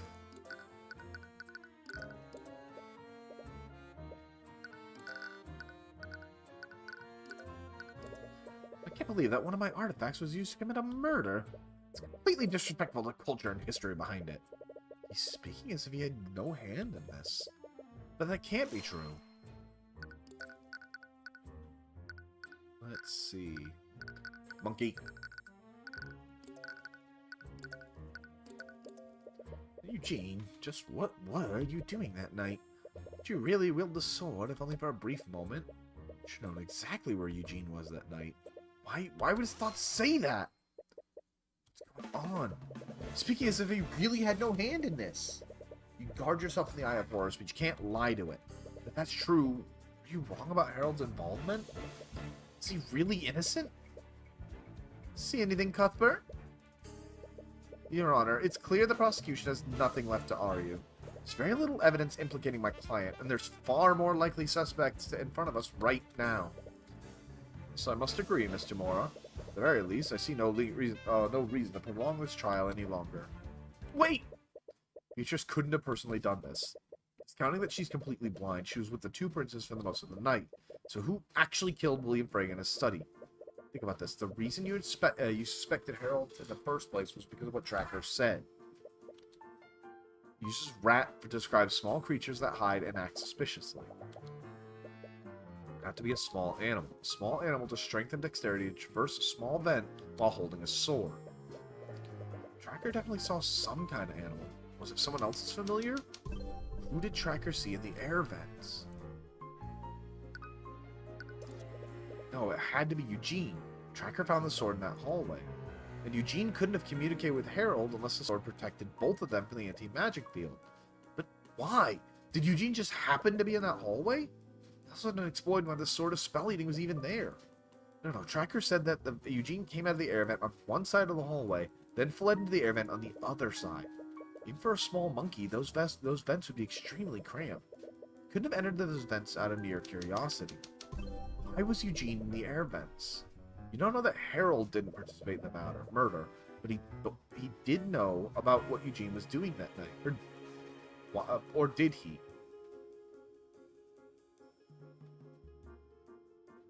Eugene was acting of his own... was not acting. No, you can't say for sure why Eugene was there, but it's unlikely Harold even knew about it. Was acting? Eugene was acting of his own free will. It's the explanation that makes the most sense. But how and why? Harold's the only person that magically connected Eugene. And if Beatrice somehow got Eugene to follow her orders, she wouldn't have been able to direct his actions telepathically. Beatrice couldn't use any other conjuration spells to contact him either. Also in the anti-magic field when she was with Aster. So if Eugene was the one that murdered William Frege, was he acting independently? That can't be possible. The plan required knowledge of Frege Manor's ventilation system. It also involved murdering William during the lockdown and destroying his will. Eugene might be smart for a monkey, but a normal monkey would have known how to identify and destroy William's will. Even if Beatrice had somehow trained him to do all this beforehand. Oh, right! Eugene... No. It's not acting independently. Oh, Beatrice. No. Oh, war. There it is. No. It couldn't be. I discovered the armbands of intellect had been stolen as well. Unlike the Sword of Spell Eating, we still haven't found the armbands. Yeah. Replaced with a replica. The magic locks on the case can be disabled. Spoken password.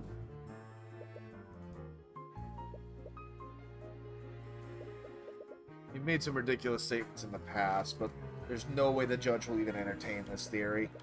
You'll be smart about this. Your Honor, I think there's one more witness we can clear up the discrepancy once and for all. I believe he can prove the prosecution's case to the court. Really? I frankly find that hard to believe. Please trust me, Your Honor. There's an element to this all that we're all not seeing. And it's one that no one will believe. What do you have planned now? Very well, I'll give you one last chance, Mr. Cuthbert. But know that if your next witness fails to unveil any new information, I won't hesitate to end this trial.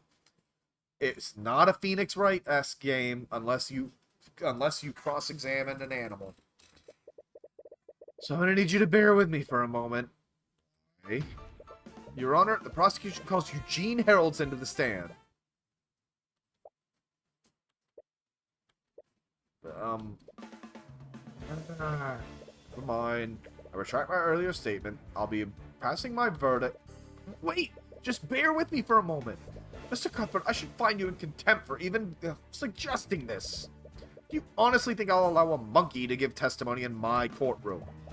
Yeah, it sounds pretty out there, even for us. I'd like to remind the court of the nature of Harold's bond with Eugene.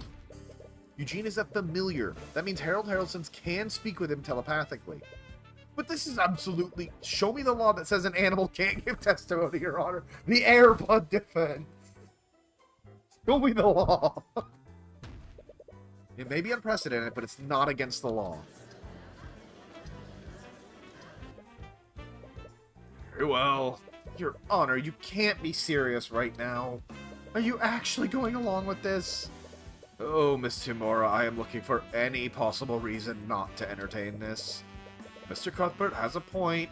There are no laws against his proposal, so I have no choice but to oblige his frankly insane actions for now. I guess it doesn't matter. It's not as if this will reveal anything.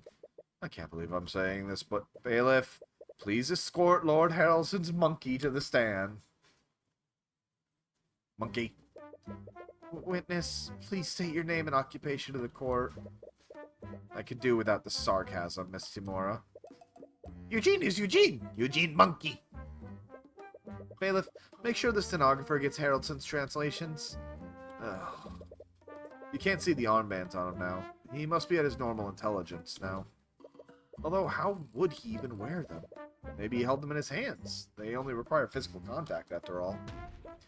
Eugene, did you steal from the gallery on the night of the murder? Oh! Eugene never steal from Harold. Eugene respect Harold.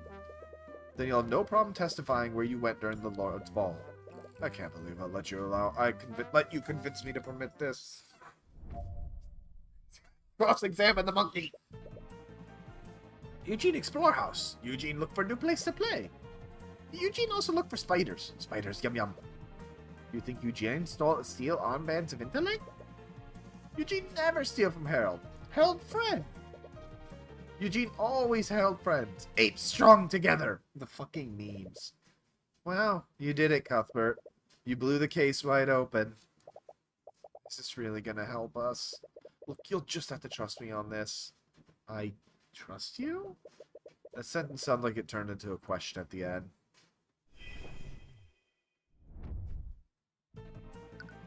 Let's see. Harold's an associate of House Frege. Surely you visited Frege Manor before that night. Manor constantly changes. William always doing renovations. Always new discovery to be made. You suppose that makes sense. William certainly had the gold for it. You enjoy eating spiders. Spider good. Rich in nutrients. Angry. Wait, really? Some cultures in the Eastern Kingdom sell roasted crickets. I tried them. They're actually not bad if you prepare them correctly. I don't think I could ever be that adventurous. Can we please stay on topic? I wasn't accusing you of anything, Eugene. Perhaps you accidentally unlocked the case and took them thinking there was some sort of toy. This could all be an honest mistake. Eugene not dum-dum. Eugene know how important artifacts are to Harold. Eugene never take from him. You might not have knowingly done it. but perhaps you took one of the artifacts by accident. Eugene, never do that! Then how do you explain your brief contact with the Sword of Spell Eating? Harold couldn't have telepathically contacted you unless one of you was wielding it. Eugene don't understand question. Right, he won't understand how the swords works without his heightened intelligence. Unless... Do you consider yourself close to Harold? I would guess so. They literally have a magical connection with each other. Right, I suppose the bond between a mage and his familiar would require a lot of trust. Eugene saved Harold saved Eugene from Batman years ago. Eugene would never betray. So you're a rescue. Batman locked Eugene in cage. He'd tell people to throw peanuts at Eugene. Harold take Eugene away from prison. Lock up Batman. Seems to genuinely care about Harold. Could that be why he did this? Clearly feels indebted to him. Might have been his motive. Tyrion. I know it looks bad, but I swear there's more to this that meets the eye. If you say so. I'd have been wearing the armbands. Which thought reveals that? Anything different in the way that Eugene is speaking? The fact that he says armbands of intellect so well. Wait a minute. Eugene, I asked you before you stole anything from Harold's gallery. Eugene, no. Eugene would never steal from Harold. Cuthbert, don't waste our time by having him repeat that statement. That's the thing, Miss Timora. It's not the same statement he made in his testimony. I asked the witness if he stole an artifact from the gallery. I never mentioned the armbands. What are you talking about now? The witness lacks the understanding to differentiate between the artifacts. It was clearly just a simple mistake. It was not the fact that it's not just the fact that he named the wrong artifact, Miss Timora. It's the fact that he used its actual name. I'm afraid I don't understand what you mean, Mr. Cuthbert. Your Honor, animals can't speak in the same way that humans do. Even when a telepathic link is established, their vocabulary is extremely limited. Right, Tracker called the Sword of Spell Eating a stick before. It was hard to understand what he really meant. Exactly. So that raises a question. How did Eugene know they were called the Armbands of Intellect? Wait, how did he know? The armbands were stolen during the Lord's Ball and replaced with a well-made replica. Where are the Armbands of Intellect right now? If he had worn the armbands when he was sneaking through the vents, he'd have never had the opportunity to put them back. But the armbands are still missing. Eugene is wearing them right now. Is he really? The armbands were designed to be worn by humans, so Eugene couldn't wear them on his arms. So where would he wear them? He initially thought he carried them in his hands, but there's a far simpler explanation. Eugene, do you still maintain you didn't steal the armbands of intellect? Eugene told you already. Eugene never steal from Harold. And I suppose you wouldn't mind taking off your hat. Are you serious right now? You don't think he's wearing them right now, do you? There's no thing that makes sense. The armbands were taken on the night of the murder, and they're still missing. If Eugene didn't indeed steal the armbands that night, he'd have never had the opportunity to return them. He'd had no choice but to continue wearing them until the investigation was over. It's absolutely ridiculous. You're spinning a fairy tale. Do you honestly expect us to believe that a monkey increased its intellect beyond human limits? If I'm wrong, the witness can easily refute my theory by removing his hat. Well, what's it gonna be, Eugene? You see him fully break character, and he slowly but silently lifts his hat. No, you can't be serious. Everyone can see it plainly. He's wearing the armbands like a crown around his tiny head. From out of his hat, you see him pull out something else. Well done, Mr. Cuthbert. I shouldn't have underestimated you. Are you serious? This is probably a blessing in disguise. I don't think I can bear debasing myself any longer. Monkey with a pipe. Objection. Objection, Your Honor. On what grounds, Miss Timora? On what grounds? Everything about this situation is objectionable. It's downright absurd. Is he seriously Beatrice's accomplice? But Miss Timora, we can't deny what's clearly in front of us. I was not ready for today. I was even talking right now. Scholars believe that humans and apes evolved from a common ancestor. Perhaps all apes can speak the common language under the right circumstances. Evolved? Please, I've had to observe your society. I think calling humanity evolved is being quite generous. This can't be happening. Well, are you all done gawking at me like a bunch of simpletons? Simpletons? Wait a minute. It's quite different to separate myths from actual historical accounts. Right. It was the monkey having the mean thoughts the whole time. You must be quite dedicated to your studies. They let the simpleton into the academy. Every insulting thought you seen from Harold, they weren't from Harold's thoughts at all. They were from Eugene's thoughts. He been wearing the armband since you first met. I still don't understand. Why would you even take the armbands in the first place? I'll admit the Lord's Ball was one of many occasions. The first time I touched them was due to sheer chance. You put them on by accident? My unawakened self was enamored with its glittering sheen. I merely wanted to touch them. But when I first held them in my hands, I experienced a sense of clarity that I'd never felt before. I was afraid of what I experienced, so I left them alone. But as I returned to my primitive lifestyle, I couldn't stop thinking about what I felt that day. You were hooked. I wouldn't quite phrase it like that, but I suppose you're not wrong. I already knew the password to Harold's vault, so I'd come in from time to time and indulge in the armband's power. The more time I spent with my awakened intellect, the more I craved its power when I had to put them away. And that's when you made the replica. While no one was watching, I devised a plan to discreetly take the armbands. Harold would have eventually discovered they were stolen, but he would have concluded that a noble from the Lord's Ball took them. Because of the pressure he was receiving from the crown. I'm not proud of what I've done, but I've never experienced things to reach this point, or expected. I didn't expect someone to steal the sword of spell eating as well. I certainly didn't expect a murder to happen that night. So you still maintain you're innocent? Of course I do. I stole the armbands, but I did not murder William Brega, nor did I take the sword of spell eating. Allow me to elaborate.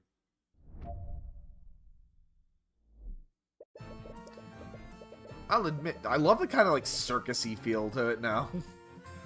I'll admit that I took the armbands and replaced it with a replica, but I was not the crook who stole the sword of spell eating. The thefts were completely different from one another. The display case from the sword was completely shattered. I spotted the sword while I was exploring the manor. It was lying in the middle of a hallway.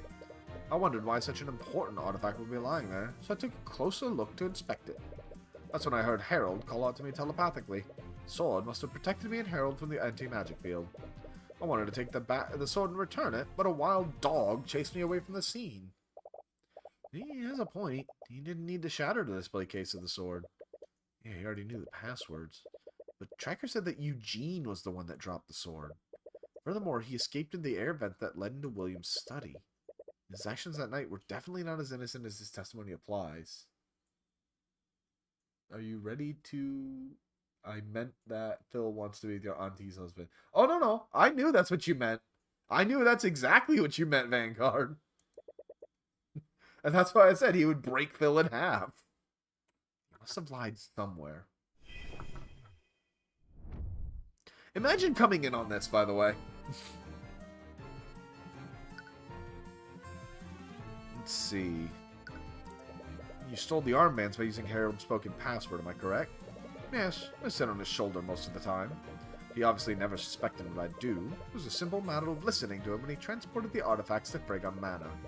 I can assume you knew the passwords to the other displays as well. I do, and I can easily demonstrate it. You doubt he'd lie about that when you can easily check it. Even so, you already lied about not stealing the armbands.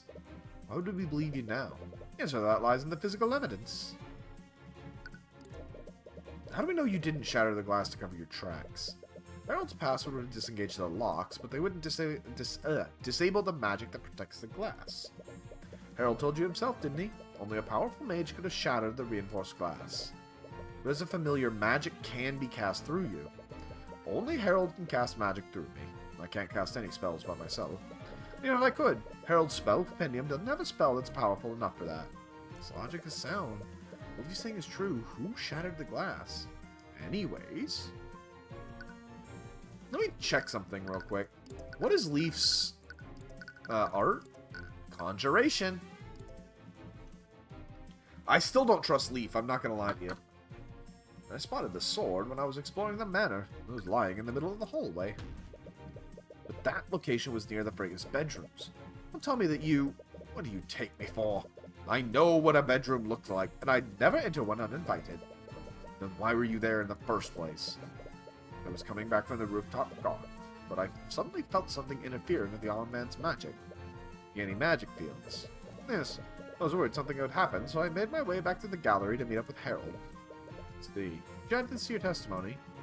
Very well.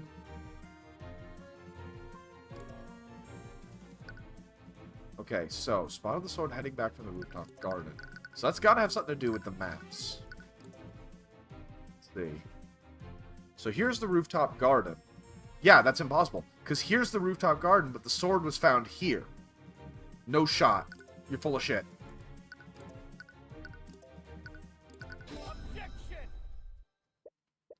Eugene, I'm sure you're well aware of this, but the best way to lie is to hide a false detail within many truths. What are you trying to insinuate, Mr. Cuthbert?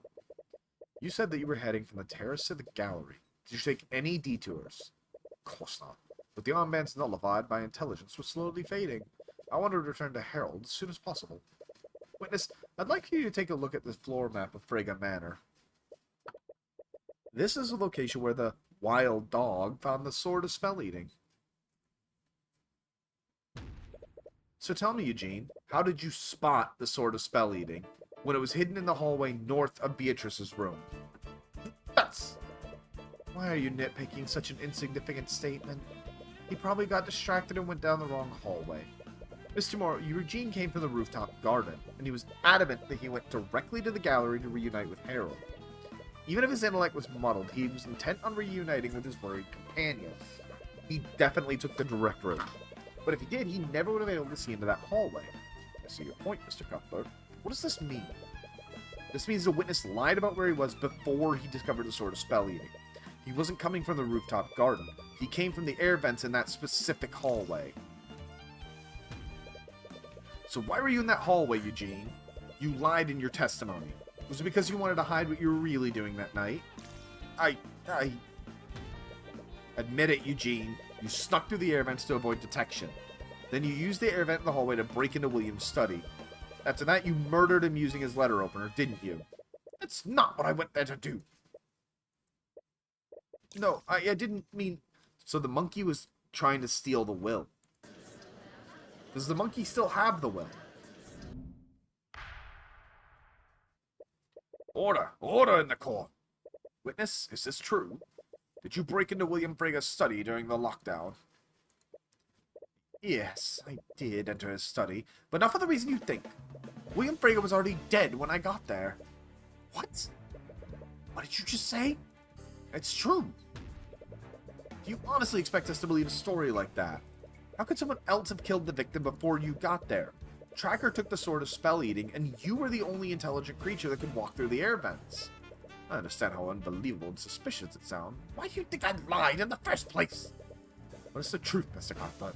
You have to believe me. I don't see any contradicting thoughts with the eye, but that hardly absolves him of guilt. Could he really be telling the truth? If that's true, that only brings you back to the one question you've been asking since this all began. Who really did this? Okay, Eugene. Let's assume you're telling the truth. Do you actually believe me? Let's not get ahead of ourselves. You're still my only suspect for this. But I know better than anyone about jumping to conclusions. So I'll give you the benefit of the doubt for now. I see. However, if you want to absolve yourself, I need you to tell me what you really saw that night. There might be something, anything that might point to who really did this. Very well. I'll tell you what I saw. Although I doubt you'll believe me. I discreetly made my way through the hallway through another air vent. I exited the air vent in the hallway and tried to leap to the other side. I'm not sure if it was my waning intelligence or my desperation, but I collided with something I didn't see. I fell to the ground and found the sword of spell eating laying next to me. I wanted to retrieve the sword, but that wild dog forced me to retreat. After that, I continued on my way to the study. And that's when I found William Frega. He was dead on the floor and lying in a pool of blood. As if I were blessed by the Scale Lord himself, I found the will that he was drafting, so I destroyed it. Mr. Harrington, I found that story hard to believe. I assumed as much, but you know what they say. Truth is stranger than fiction. Isn't it more likely that you murdered the victim? You're clearly trying to cover up what you did by saying he was already dead. Honestly, I really don't know what to think. Is he really telling the truth? What did he impact? That's the key here. thought monkeys were extremely dexterous. Aren't you just clumsy? I have impeccable dexterity. Sounds like he struck a nerve there. I must have been muddled from losing that man's magic. Why were you there in the first place? It all began when William Frager got into an argument with Harold. That cur wanted to defund the prestigious Heralds and Hall of History. I knew a man like William probably had many secrets, so I devised a plan to break into his study and find something I could use to blackmail him. As you know, there's a small air vent in that hallway, and I connected to William's study on the ground floor. I wasn't aware that William was planning to stay in his study all night, so I thought I could look through his documents without anyone seeing me. I suppose that does make sense. Ooh, pardon me. How did you know it was a sort of spell eating? When I held my hands, I felt my intelligence return. But I also heard Harold calling out to me telepathically. He was clearly growing worried, so I knew I needed to move quickly.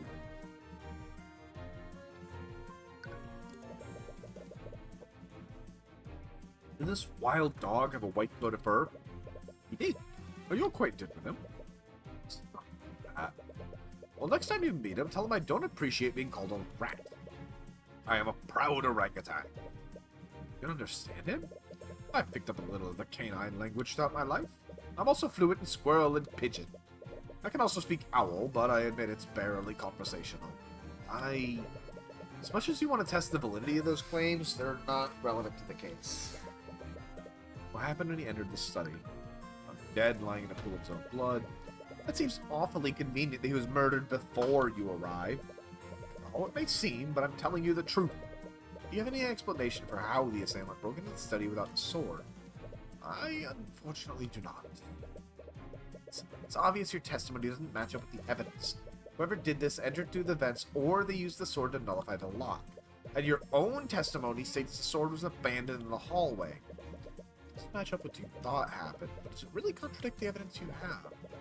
Anyway, what happened when did you discover the body? I knew it was only a matter of time before someone discovered the body, so I quickly searched the room for something I could use.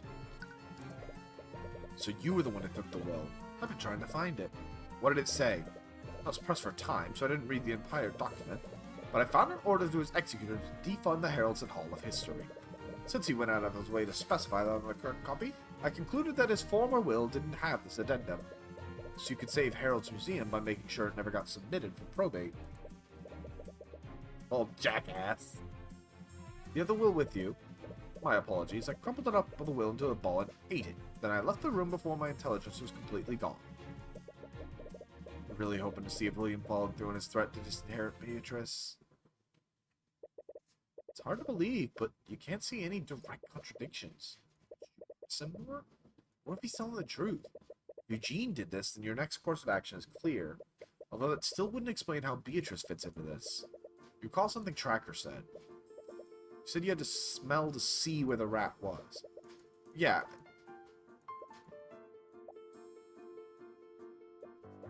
Eugene, when you were carrying out your plan, did you turn yourself invisible somehow? I hardly had the means to. Even if I had somehow convinced Harold to cast a spell on me, he doesn't know how to cast invisibility. Very few mages do. Right, you recall Eris saying the same thing during the Night Grain trials. Only a master of illusion could do that. That's how you first thought Beatrice was evolved. But if she's truly innocent, did she turn someone else invisible? That's true, you're back to where you started again. No, think through this. Eugene's testimony fills in a blank that's been missing. Blah, blah, blah. When you cross-reference that with Tracker's testimony, the flying rat. How did the sword of spell eating end up in the hallway? The thief dropped the sword in the hallway. How does that make sense? Did they hide the sword there like you originally thought? The hallway is close to the gallery. Plenty a better place to hide the sword. If not for Tracker taking it, it would have been found even sooner. The thief must have accidentally dropped the sword there. It can only mean one thing. Thief was sneaking through the air vents. thief was also sneaking through the air vents. It's the only reason that they would be there. That would imply the thief was as small as Eugene. Could it have been another familiar? And if so, why didn't Eugene notice them? Because they were invisible.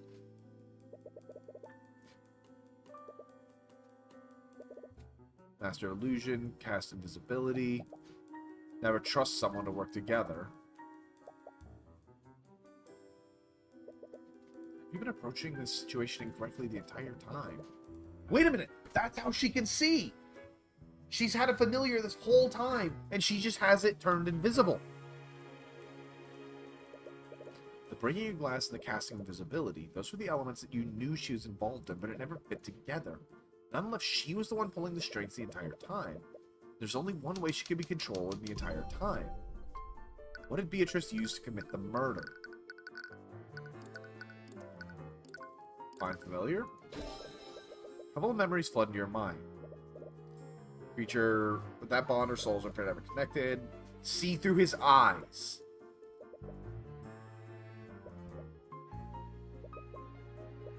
Yep, and she instantly shakes your hand.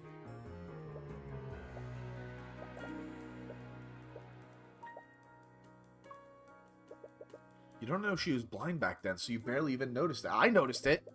How did she know you were holding out your hand? Well, do you have any other questions for me? You're wrong about this. Beatrice will surely be acquitted. After that, the Inquisition will turn their attention to Harold and Eugene. There's one way to know for sure.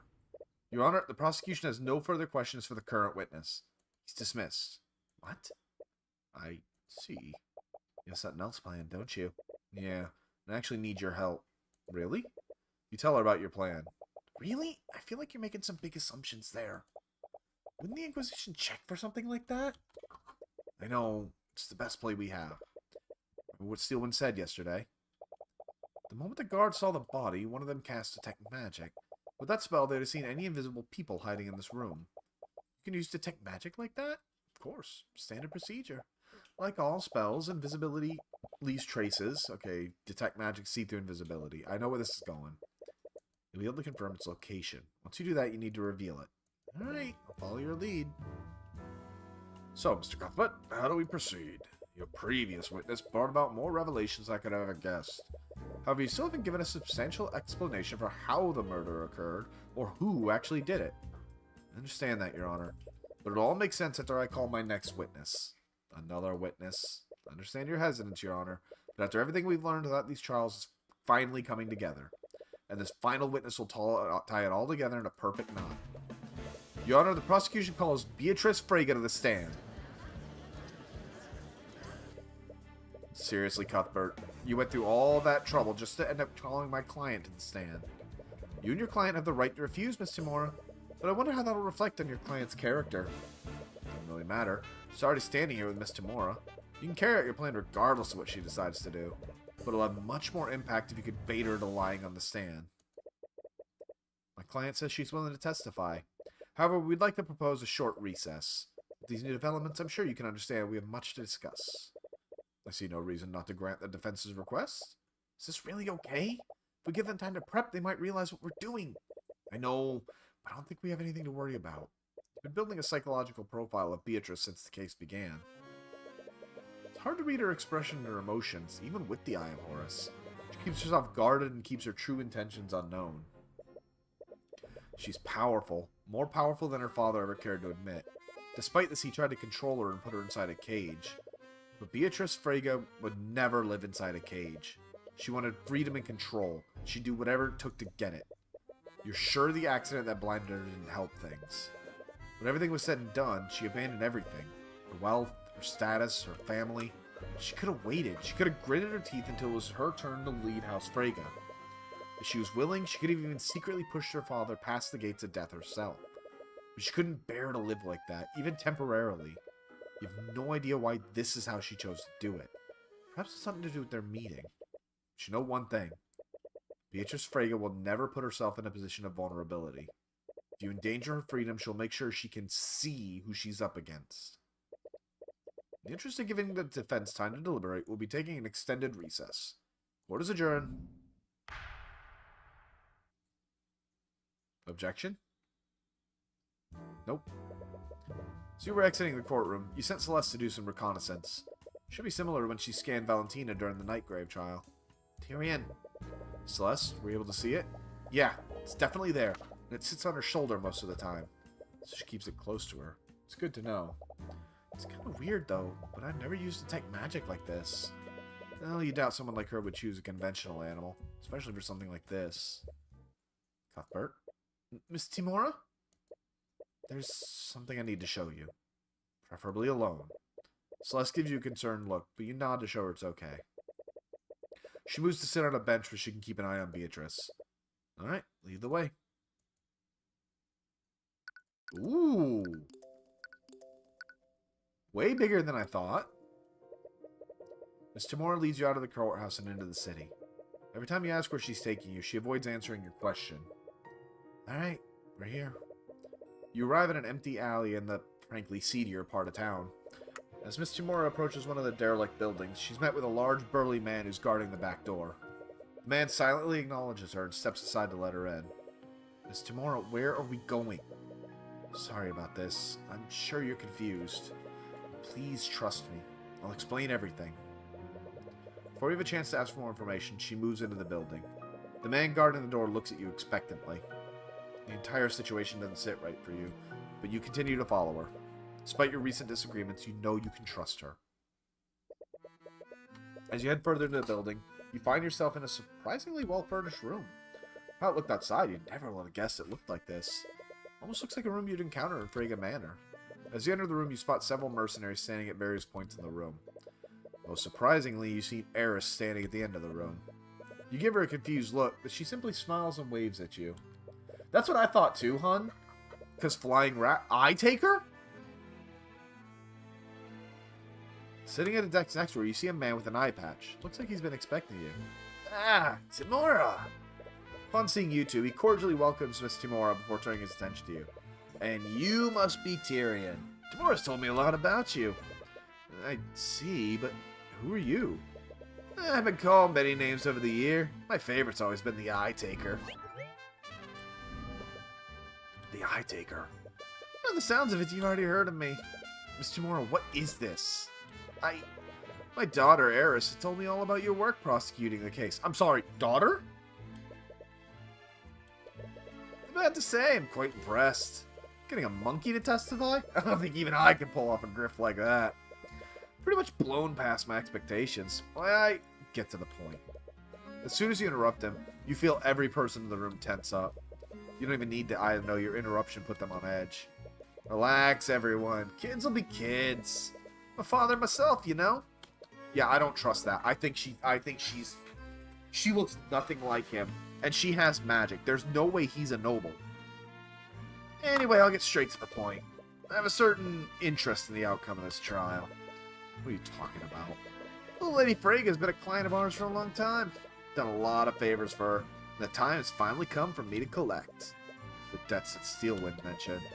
They all belong to me. There's no need to worry. I know she's good for it.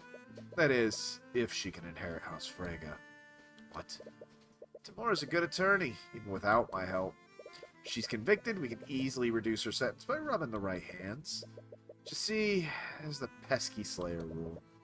Thing is, Cuthbert, I need Beatrice Frege to be acquitted in the current trial. So that's what this is about. House Frege's gold? That's why you helped her murder William Frege. Please, my goals aren't nearly so short-sighted. I mean, with your depth perception? I have big plans, not just for Beatrice, but this entire kingdom. And I need House Frege for that. Just like you needed Justin Way. Tyrion! Justin. It's really a shame what happened to him. Don't act so innocent. He never would have tried to rob Dracogen if you didn't threaten him. So. You think I randomly showed up on his doorstep one day demanding gold? He was the one who came to me for help. I just told him to pay back what he owed. If he hadn't come to me, it would have been some other criminal. That's beside the point. Enough about what I wanted from Justin. Let's talk about what I want from you. You want me to throw the case? I love this kid. I didn't have to beat around the bush with this one. No one will ever doubt you, especially considering the amount of work you put in already. You don't need to do anything. Just take a dive. And let someone else take the fall. No matter what happens, the court will blame someone for this. Makes you feel any better, I can assign to Tamora to defend the old man and his monkey. That way everyone comes out of this unharmed. Everyone wins. Except for the fact a murderer will be put in charge of House Frega. Please, as if that's any worse than the people in charge of the other noble houses. If you recall, there's already a murderer in charge of House Von Sanctus. They're all dirty. You've seen it, haven't you? They rig the system, they pay, threaten, or even kill people to get their way. All we're doing is leveling the playing field. Tyrion, please, just listen to him. How can you just go along with this? A long time ago, there were certain parts of my job I couldn't tell you about. Well, this is it. This is what we need to do to beat them. There's rumors about you. They're all true, aren't they? Forgery, bribery, blackmail. You're guilty of each and every one of them. And you used him to do it. Also, you could keep winning. You blackmailed Miriam, Miss Timora. What as if we should show any pity for that spoiled princess? A dreadful thought just entered your mind. Steelwind. She was attacked the day that Beatrice was arrested. Was that... I didn't know that's what they were planning. Despite my confidence in Timora's skills, I was afraid there's too much riding on this to leave it to chance. Gotta make your own luck if you want to beat the system. How could you? She almost died!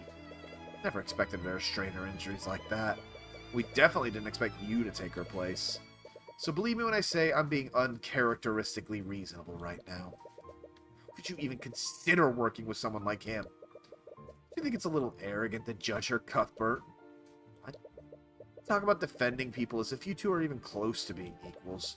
But she doesn't have the luxury of looking into people's minds, now does she? Oh, you traitorous whore! Told about the Eye of Horus? The future of magic is changing, kid. Like I said before, I have big plans for this kingdom. And I also have big plans for you. You think I would ever... Tyrion, stop! To be honest, I hate it as much as you do. But whether you like it or not, we need their help. But this is... Think about every client you defended. Think of Celeste. If you didn't have the Eye of Horus, what would have happened to her? If even one thing went differently, Pierce would have gotten away and Celeste would have been executed. You've taken chances and followed your instincts, and that's worked for you so far. But what if it's not enough? What if the system's too corrupt for you to fight against next time? If the Eye Takers help, you'd never have to worry about that again. Also, I don't know how I just caught this. Eye of Horus, Eye Taker. I do not trust that as a coincidence. If I had accepted his help sooner, I could have saved your mother. So what's it gonna be, kid? You already know about what's happened to that Steelwind brat. So I don't need to tell you what will happen if you don't play ball. Wait! No. What? Maybe you're right. Maybe I can't always win against nobility unless I play dirty like they do. But this is wrong. Tyrion! I'm not going to compromise my principles. Not even for you, Miss Timora. Sorry to hear you say that, kid. I really am. With one motion of his hand, every mercenary in the room draws their weapons. Please, you don't have to do this. Whatever conviction you had before is slowly fading. You should have never entered this place. You knew something was off. About a dozen mercenaries here, even more guarding the way out. Nowhere near as physically strong as Celeste, but maybe you can make a break for it if you get lucky. No. Celeste? What the? How did you get in here? My whole job is keeping this guy safe. You honestly think I'd let you just take him to an undisclosed location? Huh. Doesn't matter. Just if one girl will make a difference. Well, what are you all waiting for? Is that really her? Upon seeing Celeste, the mercenaries cautiously step back. No one wants to make the first move. This monstrous aura. It has to be her. What the hell are you doing? You have her surrounded. Despite his command, no one takes a step forward. Look, let's all just sit down and talk about this rationally. Perhaps a different approach is warranted here, Father. What? Could I have the opportunity to speak with Mr. Cuthbert? I believe I can make him see things our way. Sorry, sweetie, but I just can't... Yeah, see, that's why I don't think Eris is actually his kid. Because she's tweaking reality a lot. No, you've never been wrong before. I'll leave him to you, love. Shall we go, you two? Celeste silently watches Eris with her sword drawn. But unlike the mercenaries, Eris seems unmoved. She merely walks past her and out the exit. You and Celeste exchange glances and follow after her.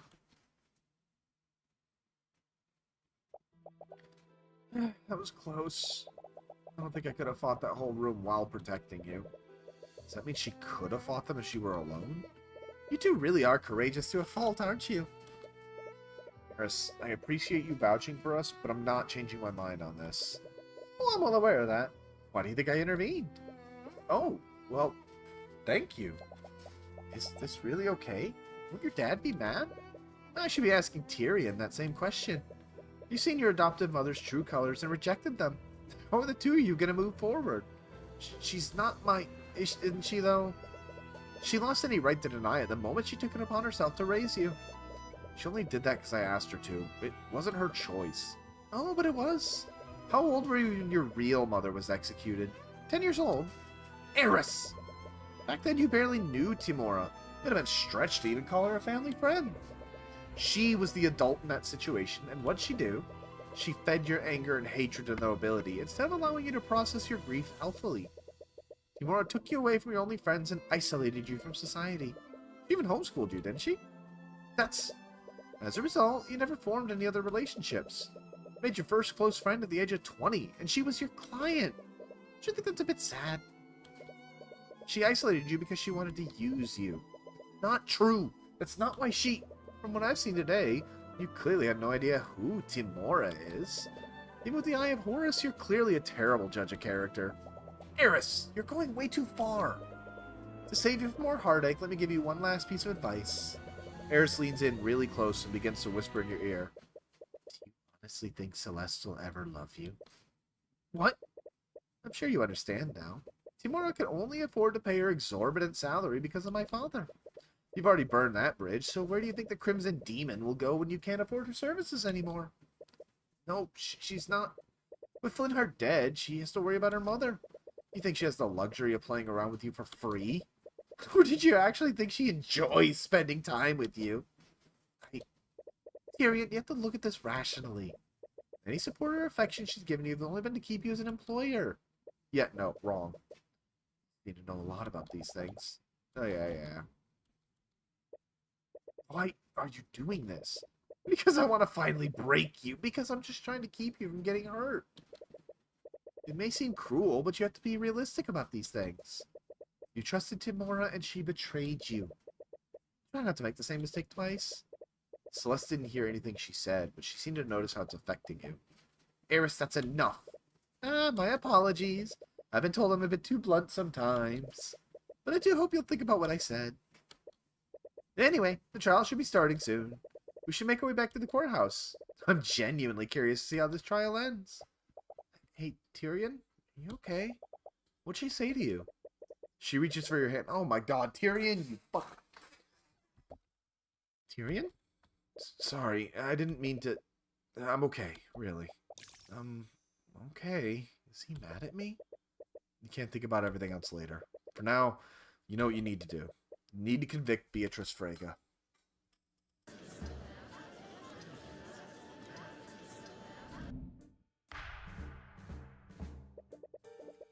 Court is now resumed for the trial of Beatrice Frege. Is the defendant prepared to take the stand? Timora, I asked you a question. Is the defendant prepped or not? She is. If the prosecution still wants to move forward with... The prosecution will be moving forward with this. Please bring in the witness. Do you still see it, Celeste? Yeah, still there. Should I reveal it now? No. Let's really make a point of it. Wait for my signal. Thank you for agreeing to take the stand, Miss Frege. Mr. Cuthbert? It's my understanding that you were two princes for most of the night. Yes, I was. Which is why I'm still quite confused as to why I'm being charged for this crime. Out of everyone there that night, I thought my alibi was the most solid. It remains to be seen. Clearly. Anyway, since you still maintain your innocence, you'll have no problem going into detail about your supposed alibi.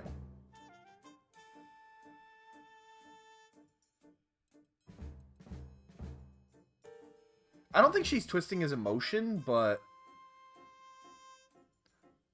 Because she From what we saw of the goddess in Chapter 1, she seems to have an actual interest in Tyrion.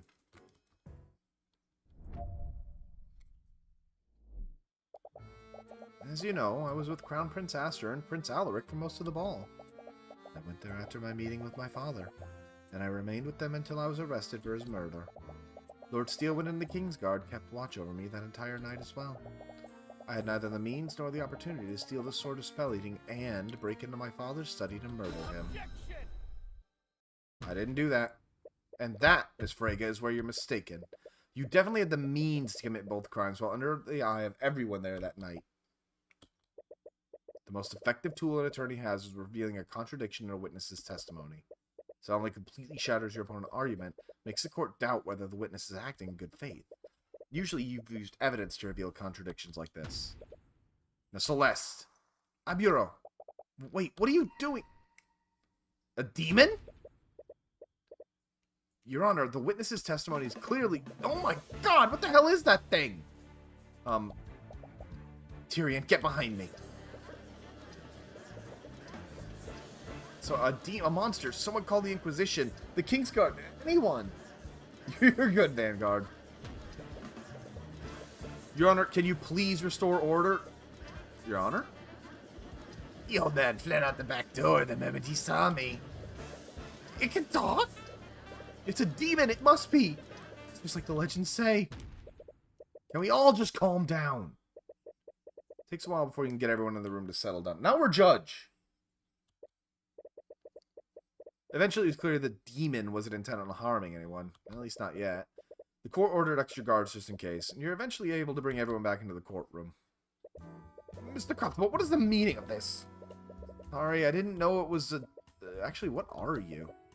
Are you a demon? Why, yes. I am a demon. Demons actually exist? I thought they were a legend. Your Honor, not only do demons exist, the defendant has made one into her familiar. She's only blind in the literal sense. She's constantly looking through the eyes of her familiar to see. And? What do you mean, and? It's pretty obvious that she's making a pact with a demon is incriminating it by itself.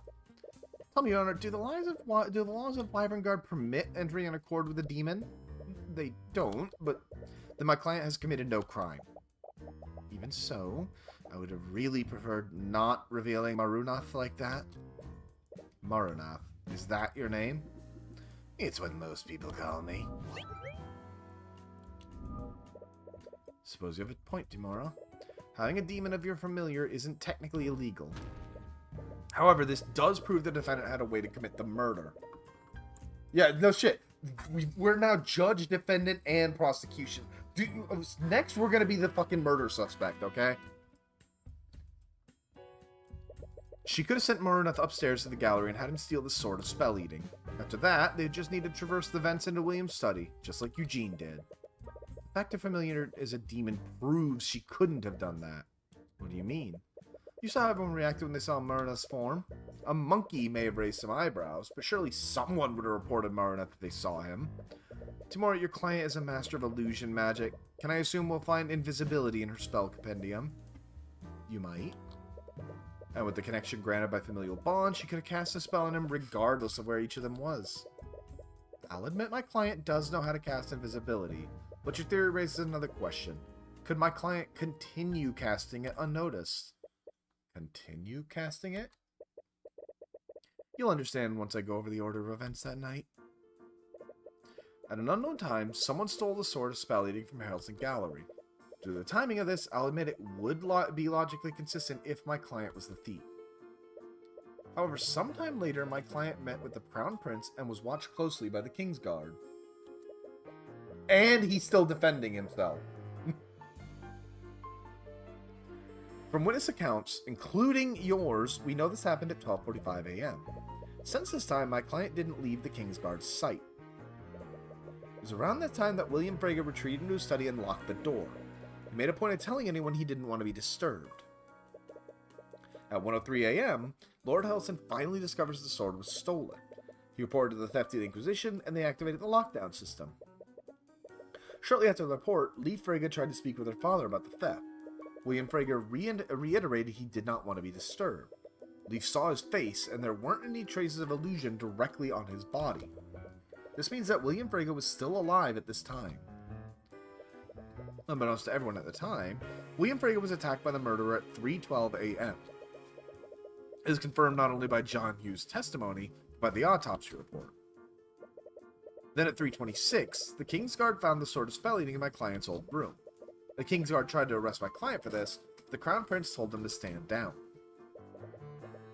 Finally, at 3:36 a.m., the locked door was lifted. Jan Hughes reported what he had heard, and that's when the Inquisition and the Kingsguard discovered the body. The theft must have happened before 1:23 a.m., when it was actually reported. In order to keep Marineth concealed at every step, my client would have needed to keep it invisible from 1:03 a.m. to 3:12 a.m. Not only that, but she needed Marineth to wield the sword of spell eating to ignore the effect of the anti-magic fields. This means he'd need to be invisible for more than an hour. Not necessarily. If he was in the vents, he could have been hiding. Hello? What's your point? My point is that invisibility has a duration of 1 hour. I'll admit my client could have cast invisibility before she went with the Clown Prince, but if she wanted to keep Marineth invisible, she would have needed to recast the spell at some point that night. As you know, my client couldn't have done so during the night without the Kingsguard noticing it. Logic makes sense. That can only mean the defendant refreshed the invisibility right in front of everyone watching. He yelled, "Who are you?" I believe. I missed that, hold on. If in front of the entire Kingsguard, the two Princes, and Lucio Steelwind. Who are you? What do you want? As unlikely as it is, it's the only conclusion I can come to. I had a feeling you'd say that, which is why we have a witness who can confirm Beatrice did not perform any magic that night. Witness. Your Honor, the defense would like to call Prince Alaric to the stand. I see.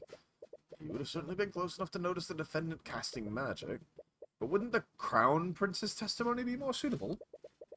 Are you trying to say that Prince Alaric is unqualified to give proper testimony, Your Honor? Of course he's saying that. The kid is 7 years old. No, of course not. Is the prince ready to testify? A spine for Scaled Lord's sake. Thank you for coming in, Prince Alaric. Could you please hold your tongue, knave? You will speak when you are spoken to. Oh god, he sounds exactly like Miriam when we first met her. Honestly, he behaves exactly how you would expect a prince of this rotten kingdom to act. Aster's the odd one out in this situation. Makes me wonder what made him so down to earth. Your Highness, Mr. Cuthbert believes that the defendant used her magic when she was with you and the Crown Prince. I already gave my statement to the instigators. This man dares to question my testimony. Yes, he said it, not me. Wow, the judge didn't even think twice about throwing you under. Very well, if my testimony is required to strike down these redundant accusations, I will bestow it upon you. Redundant? Don't you mean ridiculous? Mr. Cuthbert, do not dare to suppose what His Highness really means. His boots must be shining from all that licking you're doing. What was that? Nothing.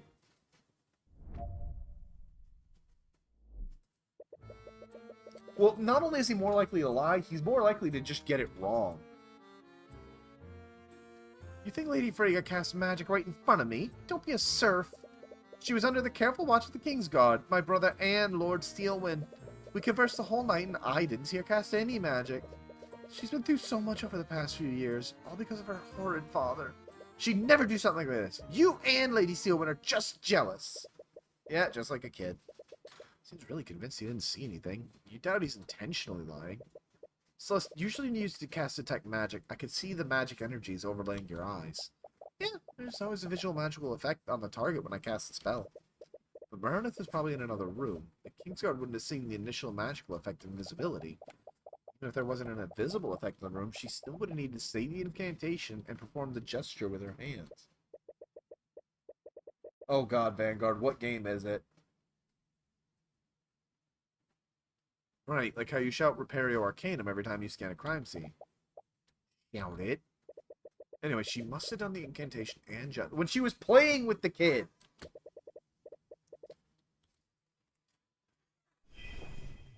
Do we have the testimony that she was playing with the kid? Celeste, what do you normally need to do to cast a spell? Honestly, there are a lot of things I need to account for.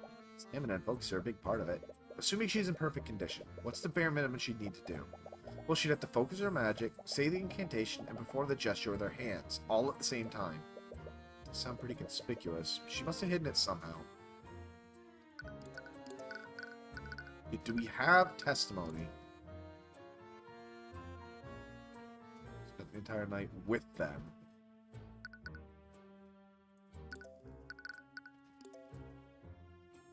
Oh, Kronos. Glad to hear, Avalanche. Alright, let's see. Here. If I recall correctly, you and your brother were there until she was arrested for the murder. What'd you speak about? She told us stories about what she did when she was away. She was researching something. I forgot what she said. Something about the old cult? You mean the occult? Yeah, that's it. She was researching ghosts and demons. Considering who her familiar is, her research must have paid off. Okay. She told me and my brother how the occult are a fascinating phenomenon. I didn't see her cast any magic. Wouldn't saying the occult is a fascinating phenomenon be more grammatically correct? Come on, Tyrion, don't be one of those guys that corrects other people's grammar. Yeah, we all say things incongruently sometimes. You feel like he might be projecting a little. The occult are a fascinating phenomenon.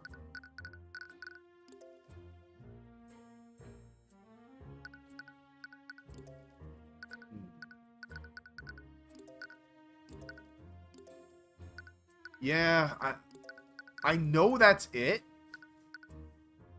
Objection! I know that's the piece I need to, but yeah, let's push everything. Problem, don't be absurd, but there's not much to gain from correcting him. You may think the idea is absurd, Your Highness, but the defendant was clearly good at keeping secrets. Could have easily concealed her actions at some point during the night. A brief moment to say the incantation and perform the gesture would have been all she needed. But I wasn't the only one watching her. Will they have really noticed her casting one spell? Kingsguard are the most vigilant knights in the kingdom. They're trained to watch and counter a mage's spell. But the defendant needed to target someone who was in another area. There had been no visual indication she was using magic. She still needed to perform the incantation and complete gesture with her hands. Really knowledgeable with the arcane arts, but as Prince of Wyverngard, you guess that's to be expected.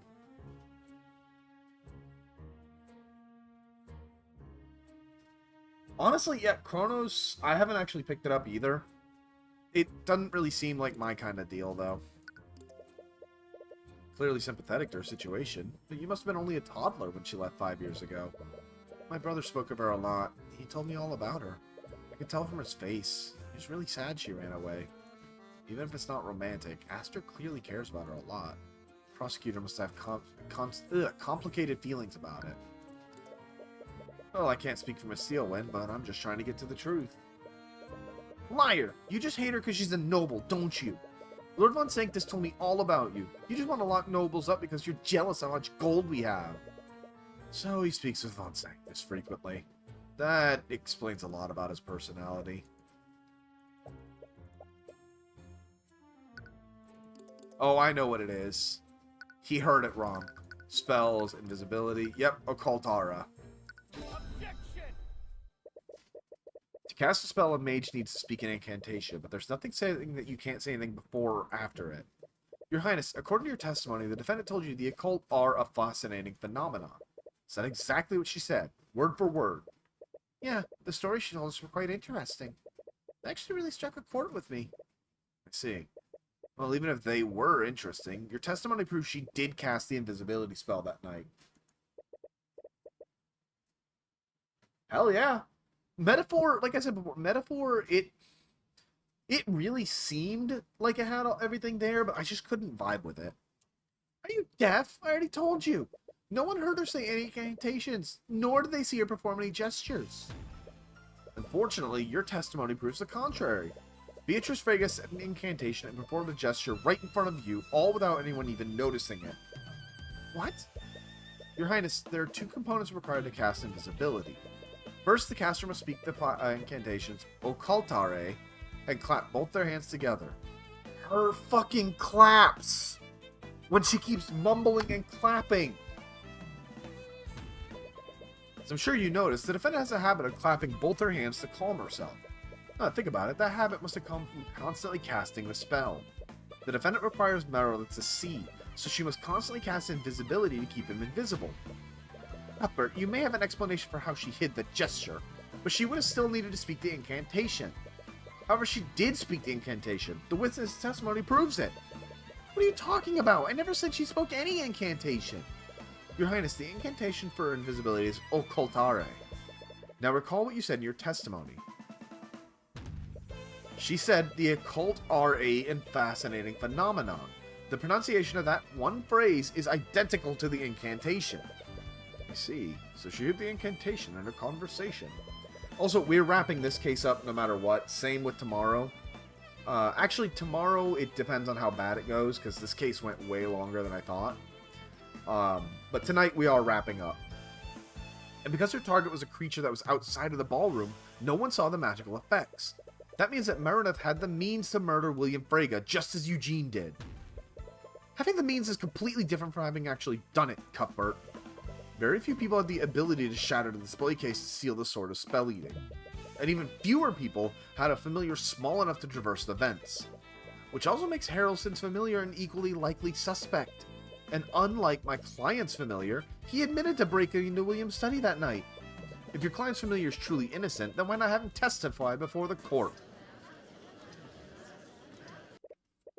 I see. Well, it's not as if he's the first unprecedented witness we've had today. Is Maruneth willing to testify, Miss Timora? You see Timora deliberating with Beatrice and Maruneth. You can't hear what they're saying, but they're clearly in disagreement with each other. Maruneth, in particular, seems the most vocal about his displeasure. Your Honor, unfortunately, Maruneth is unwilling to testify. Why the change of heart? My client's familiar may be a demon, but he's afforded the same rights as any other person. He is not obligated to testify. You look at Maruneth and he's grinding his very sharp teeth together. For some reason he appears to be looking at you with intense hatred. Why are they all being so secretive all of a sudden anyway? A witness can refuse to testify to avoid incriminating themselves, but a refusal to testify is suspicious in and of itself. Timora had no witnesses with issues with Beatrice taking the stand earlier, so why would she change her tune when it comes to Maruneth? Despite what she said, Maruneth seems like he disagrees with their decision the most. It's possible he's the weakest link of the three of them? If so, he might be the key to implicating them. Demons take great pride in their ability to deceive and corrupt people. You wonder. Let's see. Meredith is well within his right to refuse, if that's what he truly wants. Oh, he can. That's the thing. He can tell lies, and he's really, really fucking pissed off that they're implying that he wouldn't be able to lie well enough. It is. Well, I suppose it's for the best. I doubt he'd be able to corroborate your story at all. Meredith grinds his teeth together. Sounds like metal grinding on metal. Considering his diminutive figure, I don't blame him for being a coward. Mr. Cuthbert, could you please refrain from provoking the literal demon? Oh, it's fine, Your Honor. He can't do anything without his master's word. And between him and the defendant, it's clear that Beatrice is the brains of the operation. You shut your filthy celestial mouth! Celestial? Meredith, what are you doing? I will not stand here and be insulted by this bloody Heavensborn. Heavensborn? I am still within my contract, and I will not flee from the likes of him. You want my testimony? I'll give you my goddamn testimony. Objection. Your Honor, my client does not consent to having her familiar testify.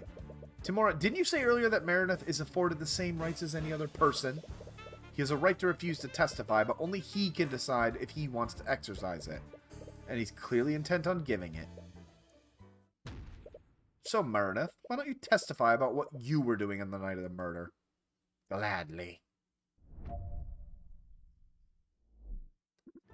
I provide sight to my keeper while she spoke with the princess. I admit she did cast invisibility on me during their conversation. She needed to keep me hidden after all. But I never left the room where my master was. Nor did I steal the sword of spell eating. You have nothing on me, Heavensborn. You don't even have proof that I entered William Frege's study. You honestly expect us to take your word for it. Do you have any evidence to support your alibi? And they speak the truth, Heavensborn. There were mages other than my keeper that could have stolen the sword. And by your own admission, none of your witnesses saw me on the night of the murder. The one lacking evidence is you. He has a point. You still need definitive evidence, definitive proof that ties him to the murder. Presenting contradicting evidence might not be possible, but he's clearly lying in his testimony. There's something strange about the way he's speaking. Why is he pausing so much? I'm not seeing any thoughts to the eye, but perhaps we can try and interpret the meaning of his words. Objection!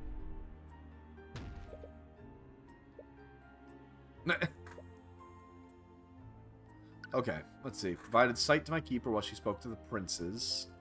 Did cast invisibility. She needed to keep me hidden. But I never left the room where my master was. And did your master leave the room while she was with the princes? No, I'm sure you remember. My keeper was under the careful watch of the King's Guard and Lucia Steelwind. And you maintain that you never left the ballroom. As I said, I never left the room where my master was. And that... This sounds like a mistrial.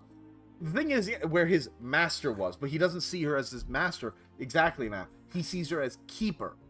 So he didn't leave the room where his master was, because he doesn't have a master. Objection! Keeps taking pauses before certain statements, but not all of them. And more importantly, his word choice was different. Did he slip up? Meredith, it looks like you misspoke and used the wrong word. Though most of your testimony, you referred to Beatrice Frege as your keeper. But you referred to her as your master during one statement. Why is that? It's all... With demons, it's always exact words. For the first time, he doesn't have a response. So I'll ask you again. Did you leave the ballroom that night? I didn't leave the room where my master was. He's using the word master again, even though you pointed it out.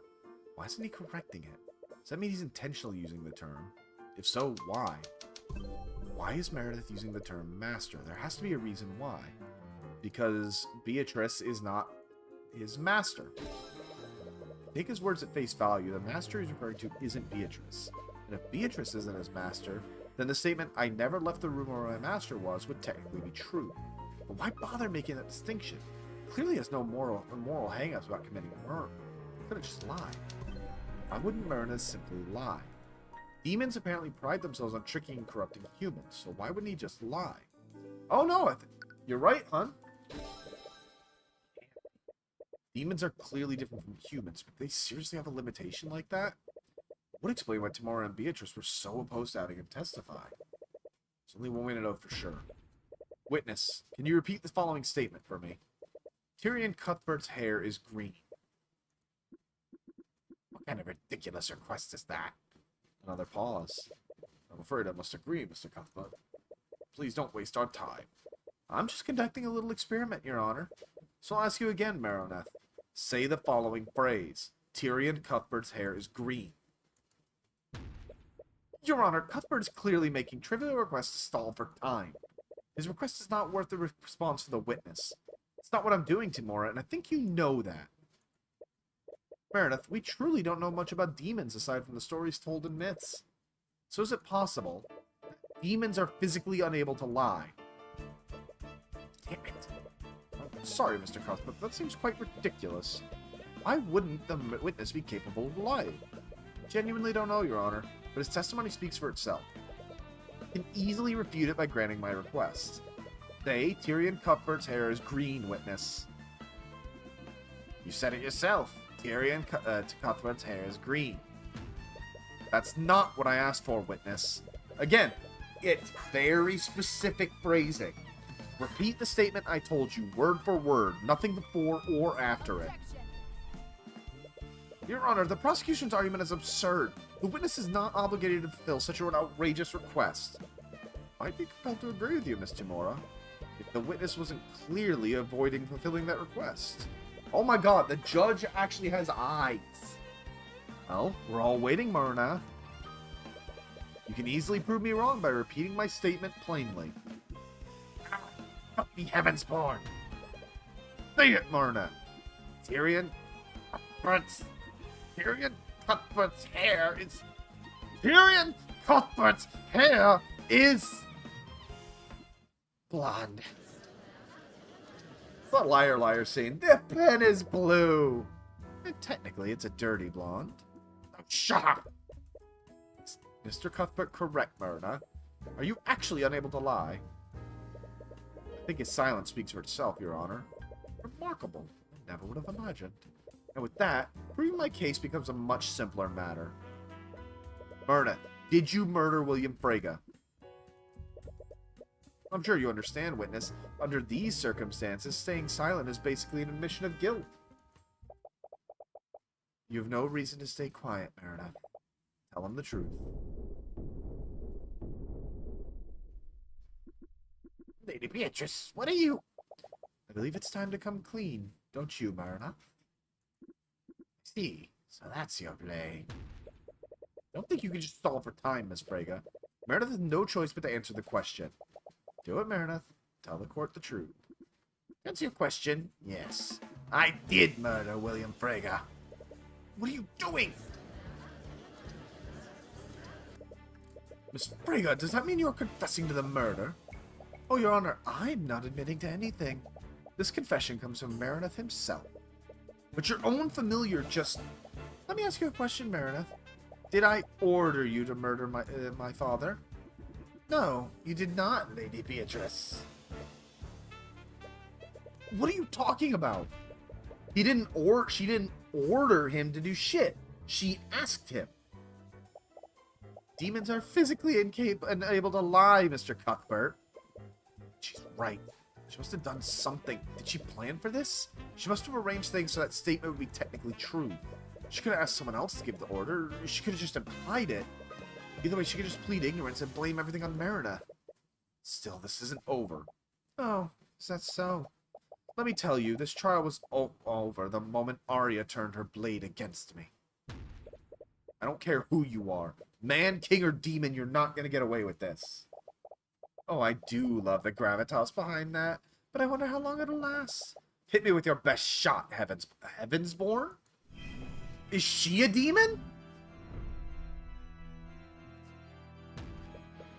Beatrice Frege didn't do it. Eris did. Beatrice Frege, you may not have technically ordered your father to murder, but you were clearly acting with malice. You brought something dangerous into the manor, something you knew would harm your father. Oh, really? And what would that be? I didn't bring anything dangerous into Frege Manor. What was so dangerous that it implies lethal intent? That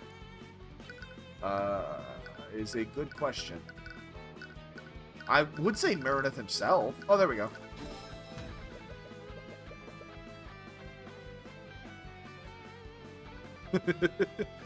You brought Meredith into Frege Manor that night. You were clearly planning to murder your father from the start. Ha! I require Meredith to see. That does not imply lethal intent. But you brought a demon into that house, and as a result, your father was killed. It's hardly an innocent mistake.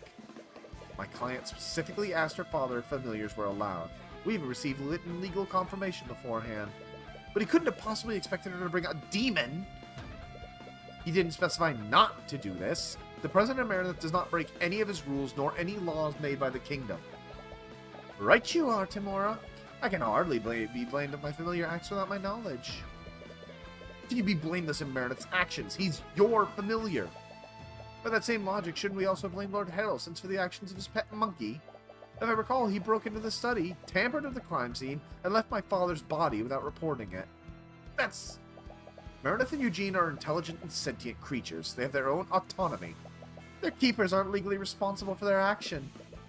She's playing devil's advocate. I suppose that's fitting for her. You still cast invisibility to keep Meredith hidden that night. Mr. Cuthbert, I always cast invisibility on Meredith. I can't very well let people see him. Face it, Mr. Cuthbert, you have nothing on me. I did not commit any crimes during the Lord's Ball. Every crime related to the murder was created by Meredith. Blech.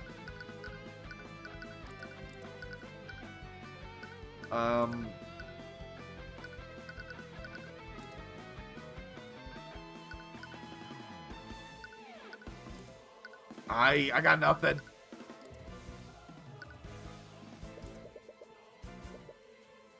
Nothing Meredith did without her fault. Something else that required her magic.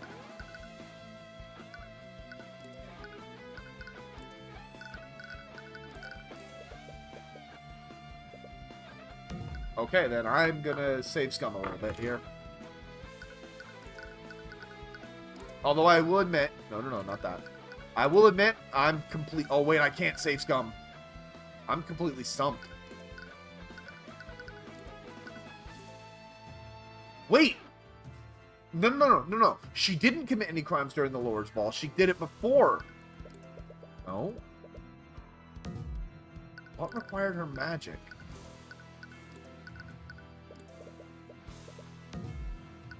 Oh god, how far back is this going to bring us?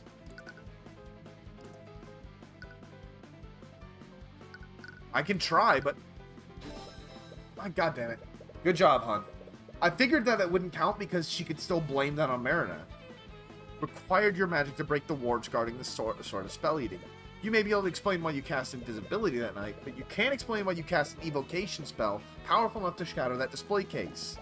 Oh, that. I'd almost forgotten. I plead guilty. What? To the charge of grand theft, I mean. I ordered Meredith to help me steal that artifact so I could sell it on the black market. I would have never imagined he'd use it to murder my father. Right. Doesn't matter if she's found guilty of stealing the sword. The Slayer rule only takes effect if she's found responsible for her father's death. Damn it, is there seriously nothing you could do? Meredith will take the fall on... Let's see.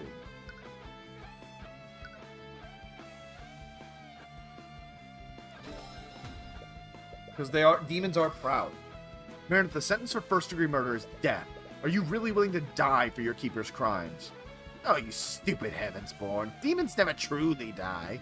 When our bodies are destroyed, we return to the abyssal hells. I know. Oh? If I were to die in accordance to your law, I would only return to my plane unharmed. What? Even if I could die, a fate much worse than death awaits me if I fail. Oh.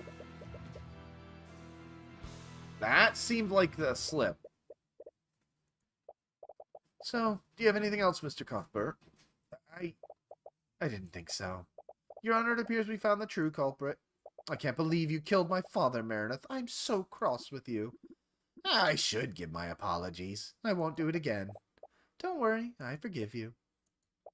Now then, is there any reason this trial hasn't already ended, Your Honor? Come on, don't you have anything else? There is one thing. Damn it, not again! Oh, is that all you can do now? Glare at me? He knows. What the fuck? Meredith, what did you just do? I've been watching him. He's using an old celestial trick. But it's weak. Your defined gaze won't work here, Heavensborn. You... Looks like that was your last piece, Cuthbert. No, this can't be how it ends. Not until you come this far. What is it you like to say in these situations? Checkmate, Cuthbert. Well, I have to say, this was one of the more eventful trials I've ever seen. There's many things, if not enlightening. But I suppose it all ended the same. Come on, think of something, anything. Well, I find the defendant's actions quite suspect. I must agree with their argument. Aside from the theft the Lord Helson's exhibit, none of his Frega's actions that night are illegal under Wyverngard law.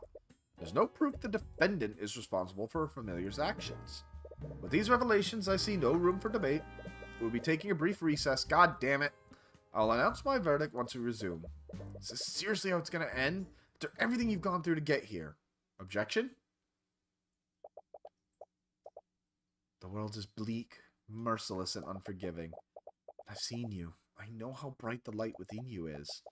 Use my eyes, pure beyond the divine gate as I once did.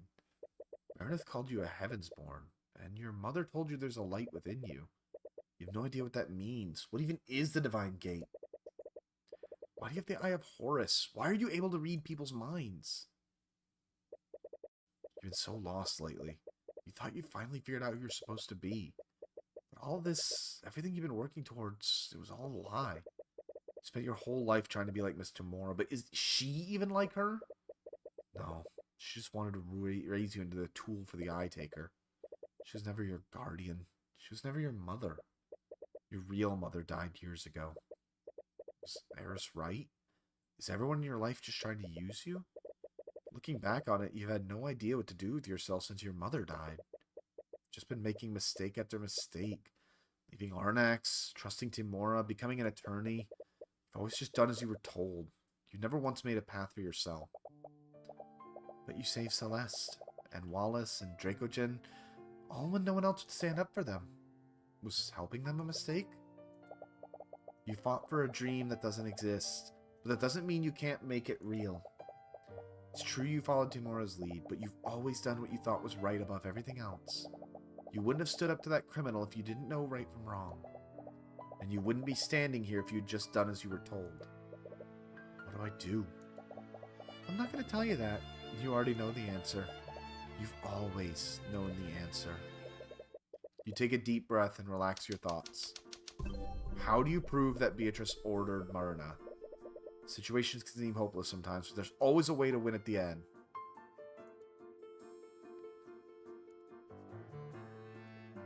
Use deduction that connects Beatrice. Won't mean anything unless you prove one fact. You need to prove Beatrice ordered Myrna. Something strong. Testimony won't be enough. Use physical evidence. To connect, I need to prove she was responsible for Meredith's actions. People leave trails, even when they think they've committed the perfect crime. Something always gets left behind. There has to be something that proves Beatrice gave Meredith the order. Beatrice's relationship with Meredith is clearly different between the relations between humans. What is unique about Beatrice's relationship with Myrna? Specific way their relationship works. Their connection is facilitated through a pact. Because it's, unlike familiars, demons work through a pact. Wasn't there something that someone said? What was it? Who told you something about demonic pacts? Haraldson. The sword of spell eating is said to have been used a pact between demon and mage. They definitely betray you. Well, legends say that demons often drafted blood contracts for this reason. Legally binding document? The concept is similar, but once you sign a blood contract, both you and the demon are magically compelled to fulfill its terms. A legally binding document must describe how their relationship works. Leaf did tell you that Beatrice would never trust someone she couldn't control. So she would only put herself in a situation where she had full control over Meredith's actions. But it's not that they'll ever show it to me. It'd be a tall order to even prove it exists. I guess you have a point, but if you ask me, I think you've done a wonderful job so far. So just this once, let me guide you the rest of the way. What? Tyrion, your eyes don't actually read minds. They give you means to reveal truths that are being concealed. You can pull the truth out of anyone and anything. The truth? So, say it together with me. Myrna, dweller of Avernus! Wait, what are you doing? By the eye of Horus, I issue upon you a divine edict. Release thy guards and manifest your blood contract with Beatrice Frege. Nice! Legal document written in blood. It's also 50 pages long. Luckily, you somehow know the exact excerpt from the exact section you need. Meredith is prohibited from killing or injuring any and all humans. Beatrice Frege can designate individuals that are exempt from this rule.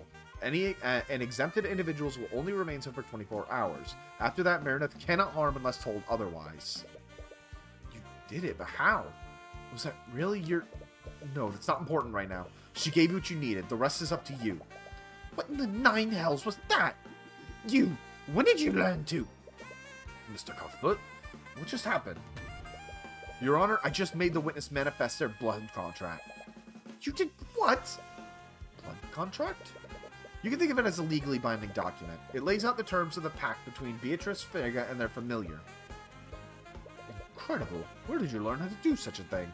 The library? Wow. To think our kingdom had such access to such knowledge. Yeah, I'm not buying it. How did you really find out how to do that? It's a long story. You're not sure she'd believe you if she told you. Anyway, the defense's argument is such. Meredith is acting alone and the defendant is not to blame for his actions that night. However, take a look at page 7 of this blood contract. It specifies that Marineth is prohibited from killing any and all humans. There's only one scenario where he can do so, and that's when Beatrice Freyja designates someone to be exempt from this rule. Beatrice Freyja, you didn't directly order Marineth to kill your father, but you implied it by telling Marineth that he could kill him. Not only that, you did so within 24 hours of the Lord's Ball. Your intent was clear. You brought Marineth into Freyja Manor with full knowledge that he could and would kill William Freyja. And that is checkmate. Because again, she did not commit the crime during the Lord's Ball. That's true. She did it before. Just when I thought the surprises were over. But in the end, we arrived at the truth. Suppose I can't disagree with that. What do you have to say for yourself, Lady Freyja? Do not call me that! It's almost funny you hate their name that much. Your entire plan depended on your claim to the Freyja estate. You have any idea what you've just cost me? Everything has been ruined because of you. Why should I care?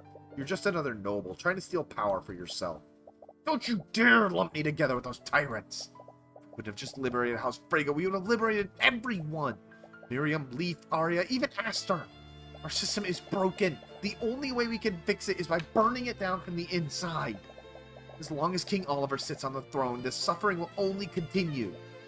Lady Freyja, as the prosecutor, I should warn you, you don't want to add treason to your list of crimes.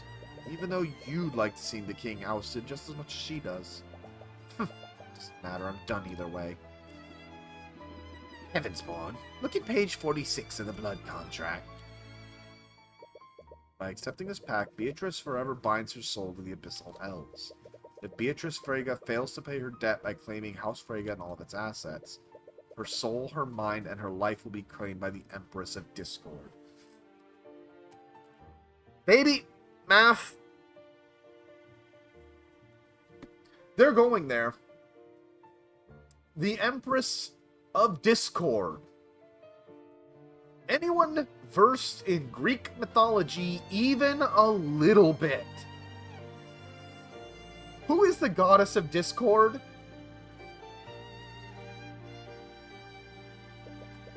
Contract goes on to name several parts of House Freyja's holdings. There's very little room for ambiguity. Arya was almost right. She just jumped at the wrong conclusion. My debts were never to the Eye Taker. They were to the Abyssal Hells.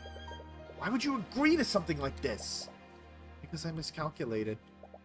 In this folder are records against your many plots against House Steelwind and the Crown. It would be a shame if this information fell into their hands. You think this feeble attempt at blackmail will frighten me? I've dealt with far more formidable adversaries than you. There's nothing I can't solve with House Freyja's resources. Yep.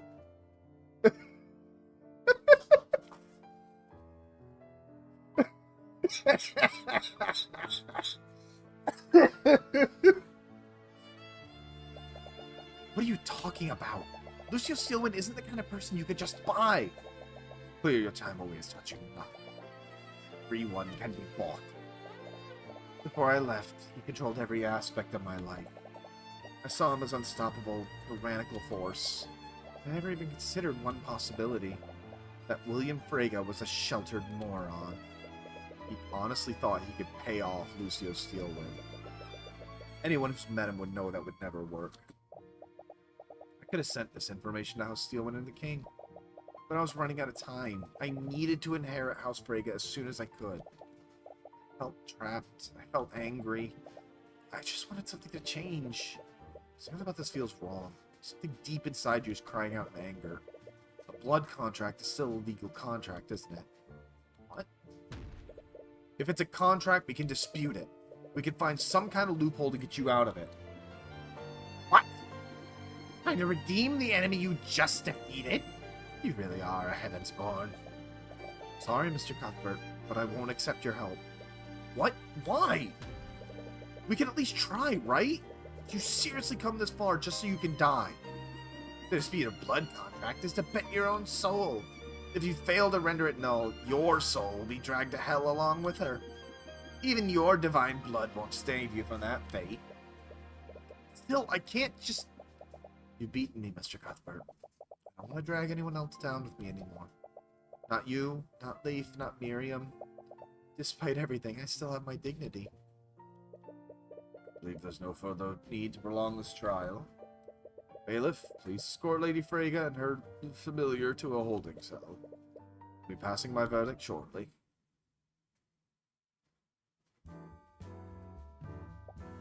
Hey, are you okay? Yeah, as okay as I can be. You still feel uneasy about how things turned out. Doesn't quite feel like the victory you were hoping for. You fought against demons, and you can't help but feel like you lost. Cuthbert, we need to talk. What's done is done, but the boss isn't going to take kindly to what you did today. I know it's a long shot, but maybe if you talk to him, he'll... No. Cuthbert, this is serious. He's going to send people after you. Dangerous people. You can't just ignore this. How old were you when your real mother was executed? 10 years old? Tilmora. Also, Ilmater has been in my head this whole time. I know I've heard the name Ilmater somewhere before. Tilmora was the adult in the situation. What'd she do? Blah, blah, blah. We know she's bullshitting. Please just listen to me and shut up. Tyrion? How could you do this? How could you work with criminals? Cuthbert, everything you told me, all those ideals about protecting the weak, it's all a lie.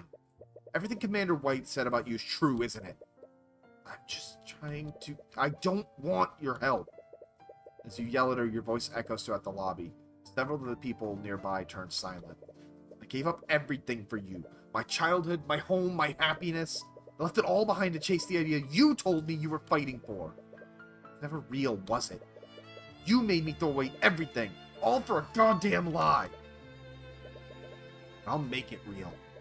And I'll do it without you. Tyrion, As she reaches her hand out to you, you step away from her. You never cared about me, did you? All you cared about was using the Eye of Horus. That's not... Shut up! I don't want to hear any more of your damn lies. Go away. Get the hell away from me. Never want to see you again. Without a word, she walks away from you. Tyrion. She reaches out her hand to hold yours again, but she hesitates this time. Blah, blah, blah.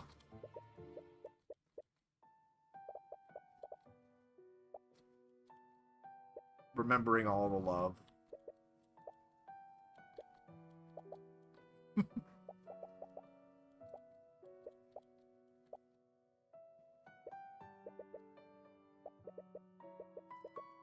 Good, Tyrion. Good. Think for 2 seconds. As she hesitates to hold your hand, you reach out and grab it. She smiles as you take hold of it. She seems glad you didn't pull away this time. Without thinking, you pull her into a hug. Huh? Sorry, I just really need this right now. Should I stop?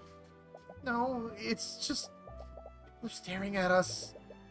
Here's what they think. They're nobles. They're gonna hate us no matter what we do. You're still unsure of what you're gonna do next, but perhaps you don't need to. Even if Timora's ideal was a lie. Hey, Celeste, there's something I've been wanting to tell you about. Oh? What is it? It's hard to explain, really. I don't even know where to begin. It's about an ability I have. Call it the Eye of Horus. Even if that ideal was a lie, you have power to make it real. And if you can't trust Timora anymore, you have people in your life you can trust. Get fucked, Eris.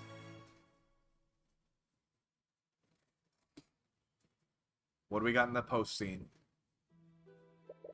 What a fine mess this is. He has completely and utterly ruined everything. Much as Timora hates it, we're gonna need to put him in the ground. I don't think that'll be necessary. Sorry, love, I know you're fond of him, but I can't let an insult like this go unanswered. He's gonna have to pay the price. I think you misunderstood me, Father. I think I meant this facade is no longer necessary. What the hell? Is something wrong, Father? Who the hell are you?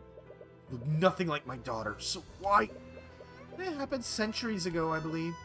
Your great ancestor hated the monarchy and needed a weapon to fight the mages of the noble house. So he made a pact with me. What are you talking about? But things didn't turn out like he wanted, I'm afraid. Poor Lord Lyran's plot was discovered, and his noble house was stripped of its rank and status. His very name was stricken from the annals of history. The big dude that we saw in the painting that she made disappear. He was supposed to give me wyvern garb, but I had to settle for claiming his bloodline. Liren? How do you know about my name, John Liren? No one knew about that name, not even my real daughter. I know it's been centuries, but I haven't forgotten John. Everyone in your bloodline belongs to me, including your daughter. Bastard, what the hell did you do to her? What I do to all my prey, I made her suffer. You know, she was crying out for you for months. I made her watch, I made her watch as I took her place. All while the father that she so desperately called out for forgot who she was.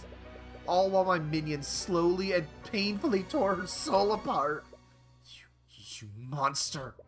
You goddamn monster. I enjoyed her torment while it lasted, but even that couldn't satisfy me.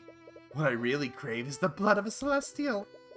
That's what this is about, that stupid kid. But I can't have you kill my dear Tyrion just yet. At least not until I'm done with him. Goddamn demon, I'll kill you. This man is your enemy. Your life's goal is and always has been to exact revenge on him. What the hell are you talking about? You. I lost everything because of you. They kicked me out of the Inquisition because of your false testimony. What? Let go of me. You killed my entire family. I won't let you get away with this. What are you talking about? I didn't do anything. Isn't that the noble that killed all those children? I guess I got released by paying off the judge. What are you talking about? Get away from me. Don't lie to us. We know what you did. No, stay away. We finally entered the final act, my dearest Tyrion. And from what I've seen, I think I know exactly how I'm going to break you. I hope you're just excited as I am. Fuck! This is why I wanted it to be a two-parter. Like, just back-to-back. I might actually start my stream a little early tomorrow, because I don't know how long that fucking case is going to take. So I might kick my stream back at 8 o'clock. I will put a post out letting you guys know. And I will go until we finish.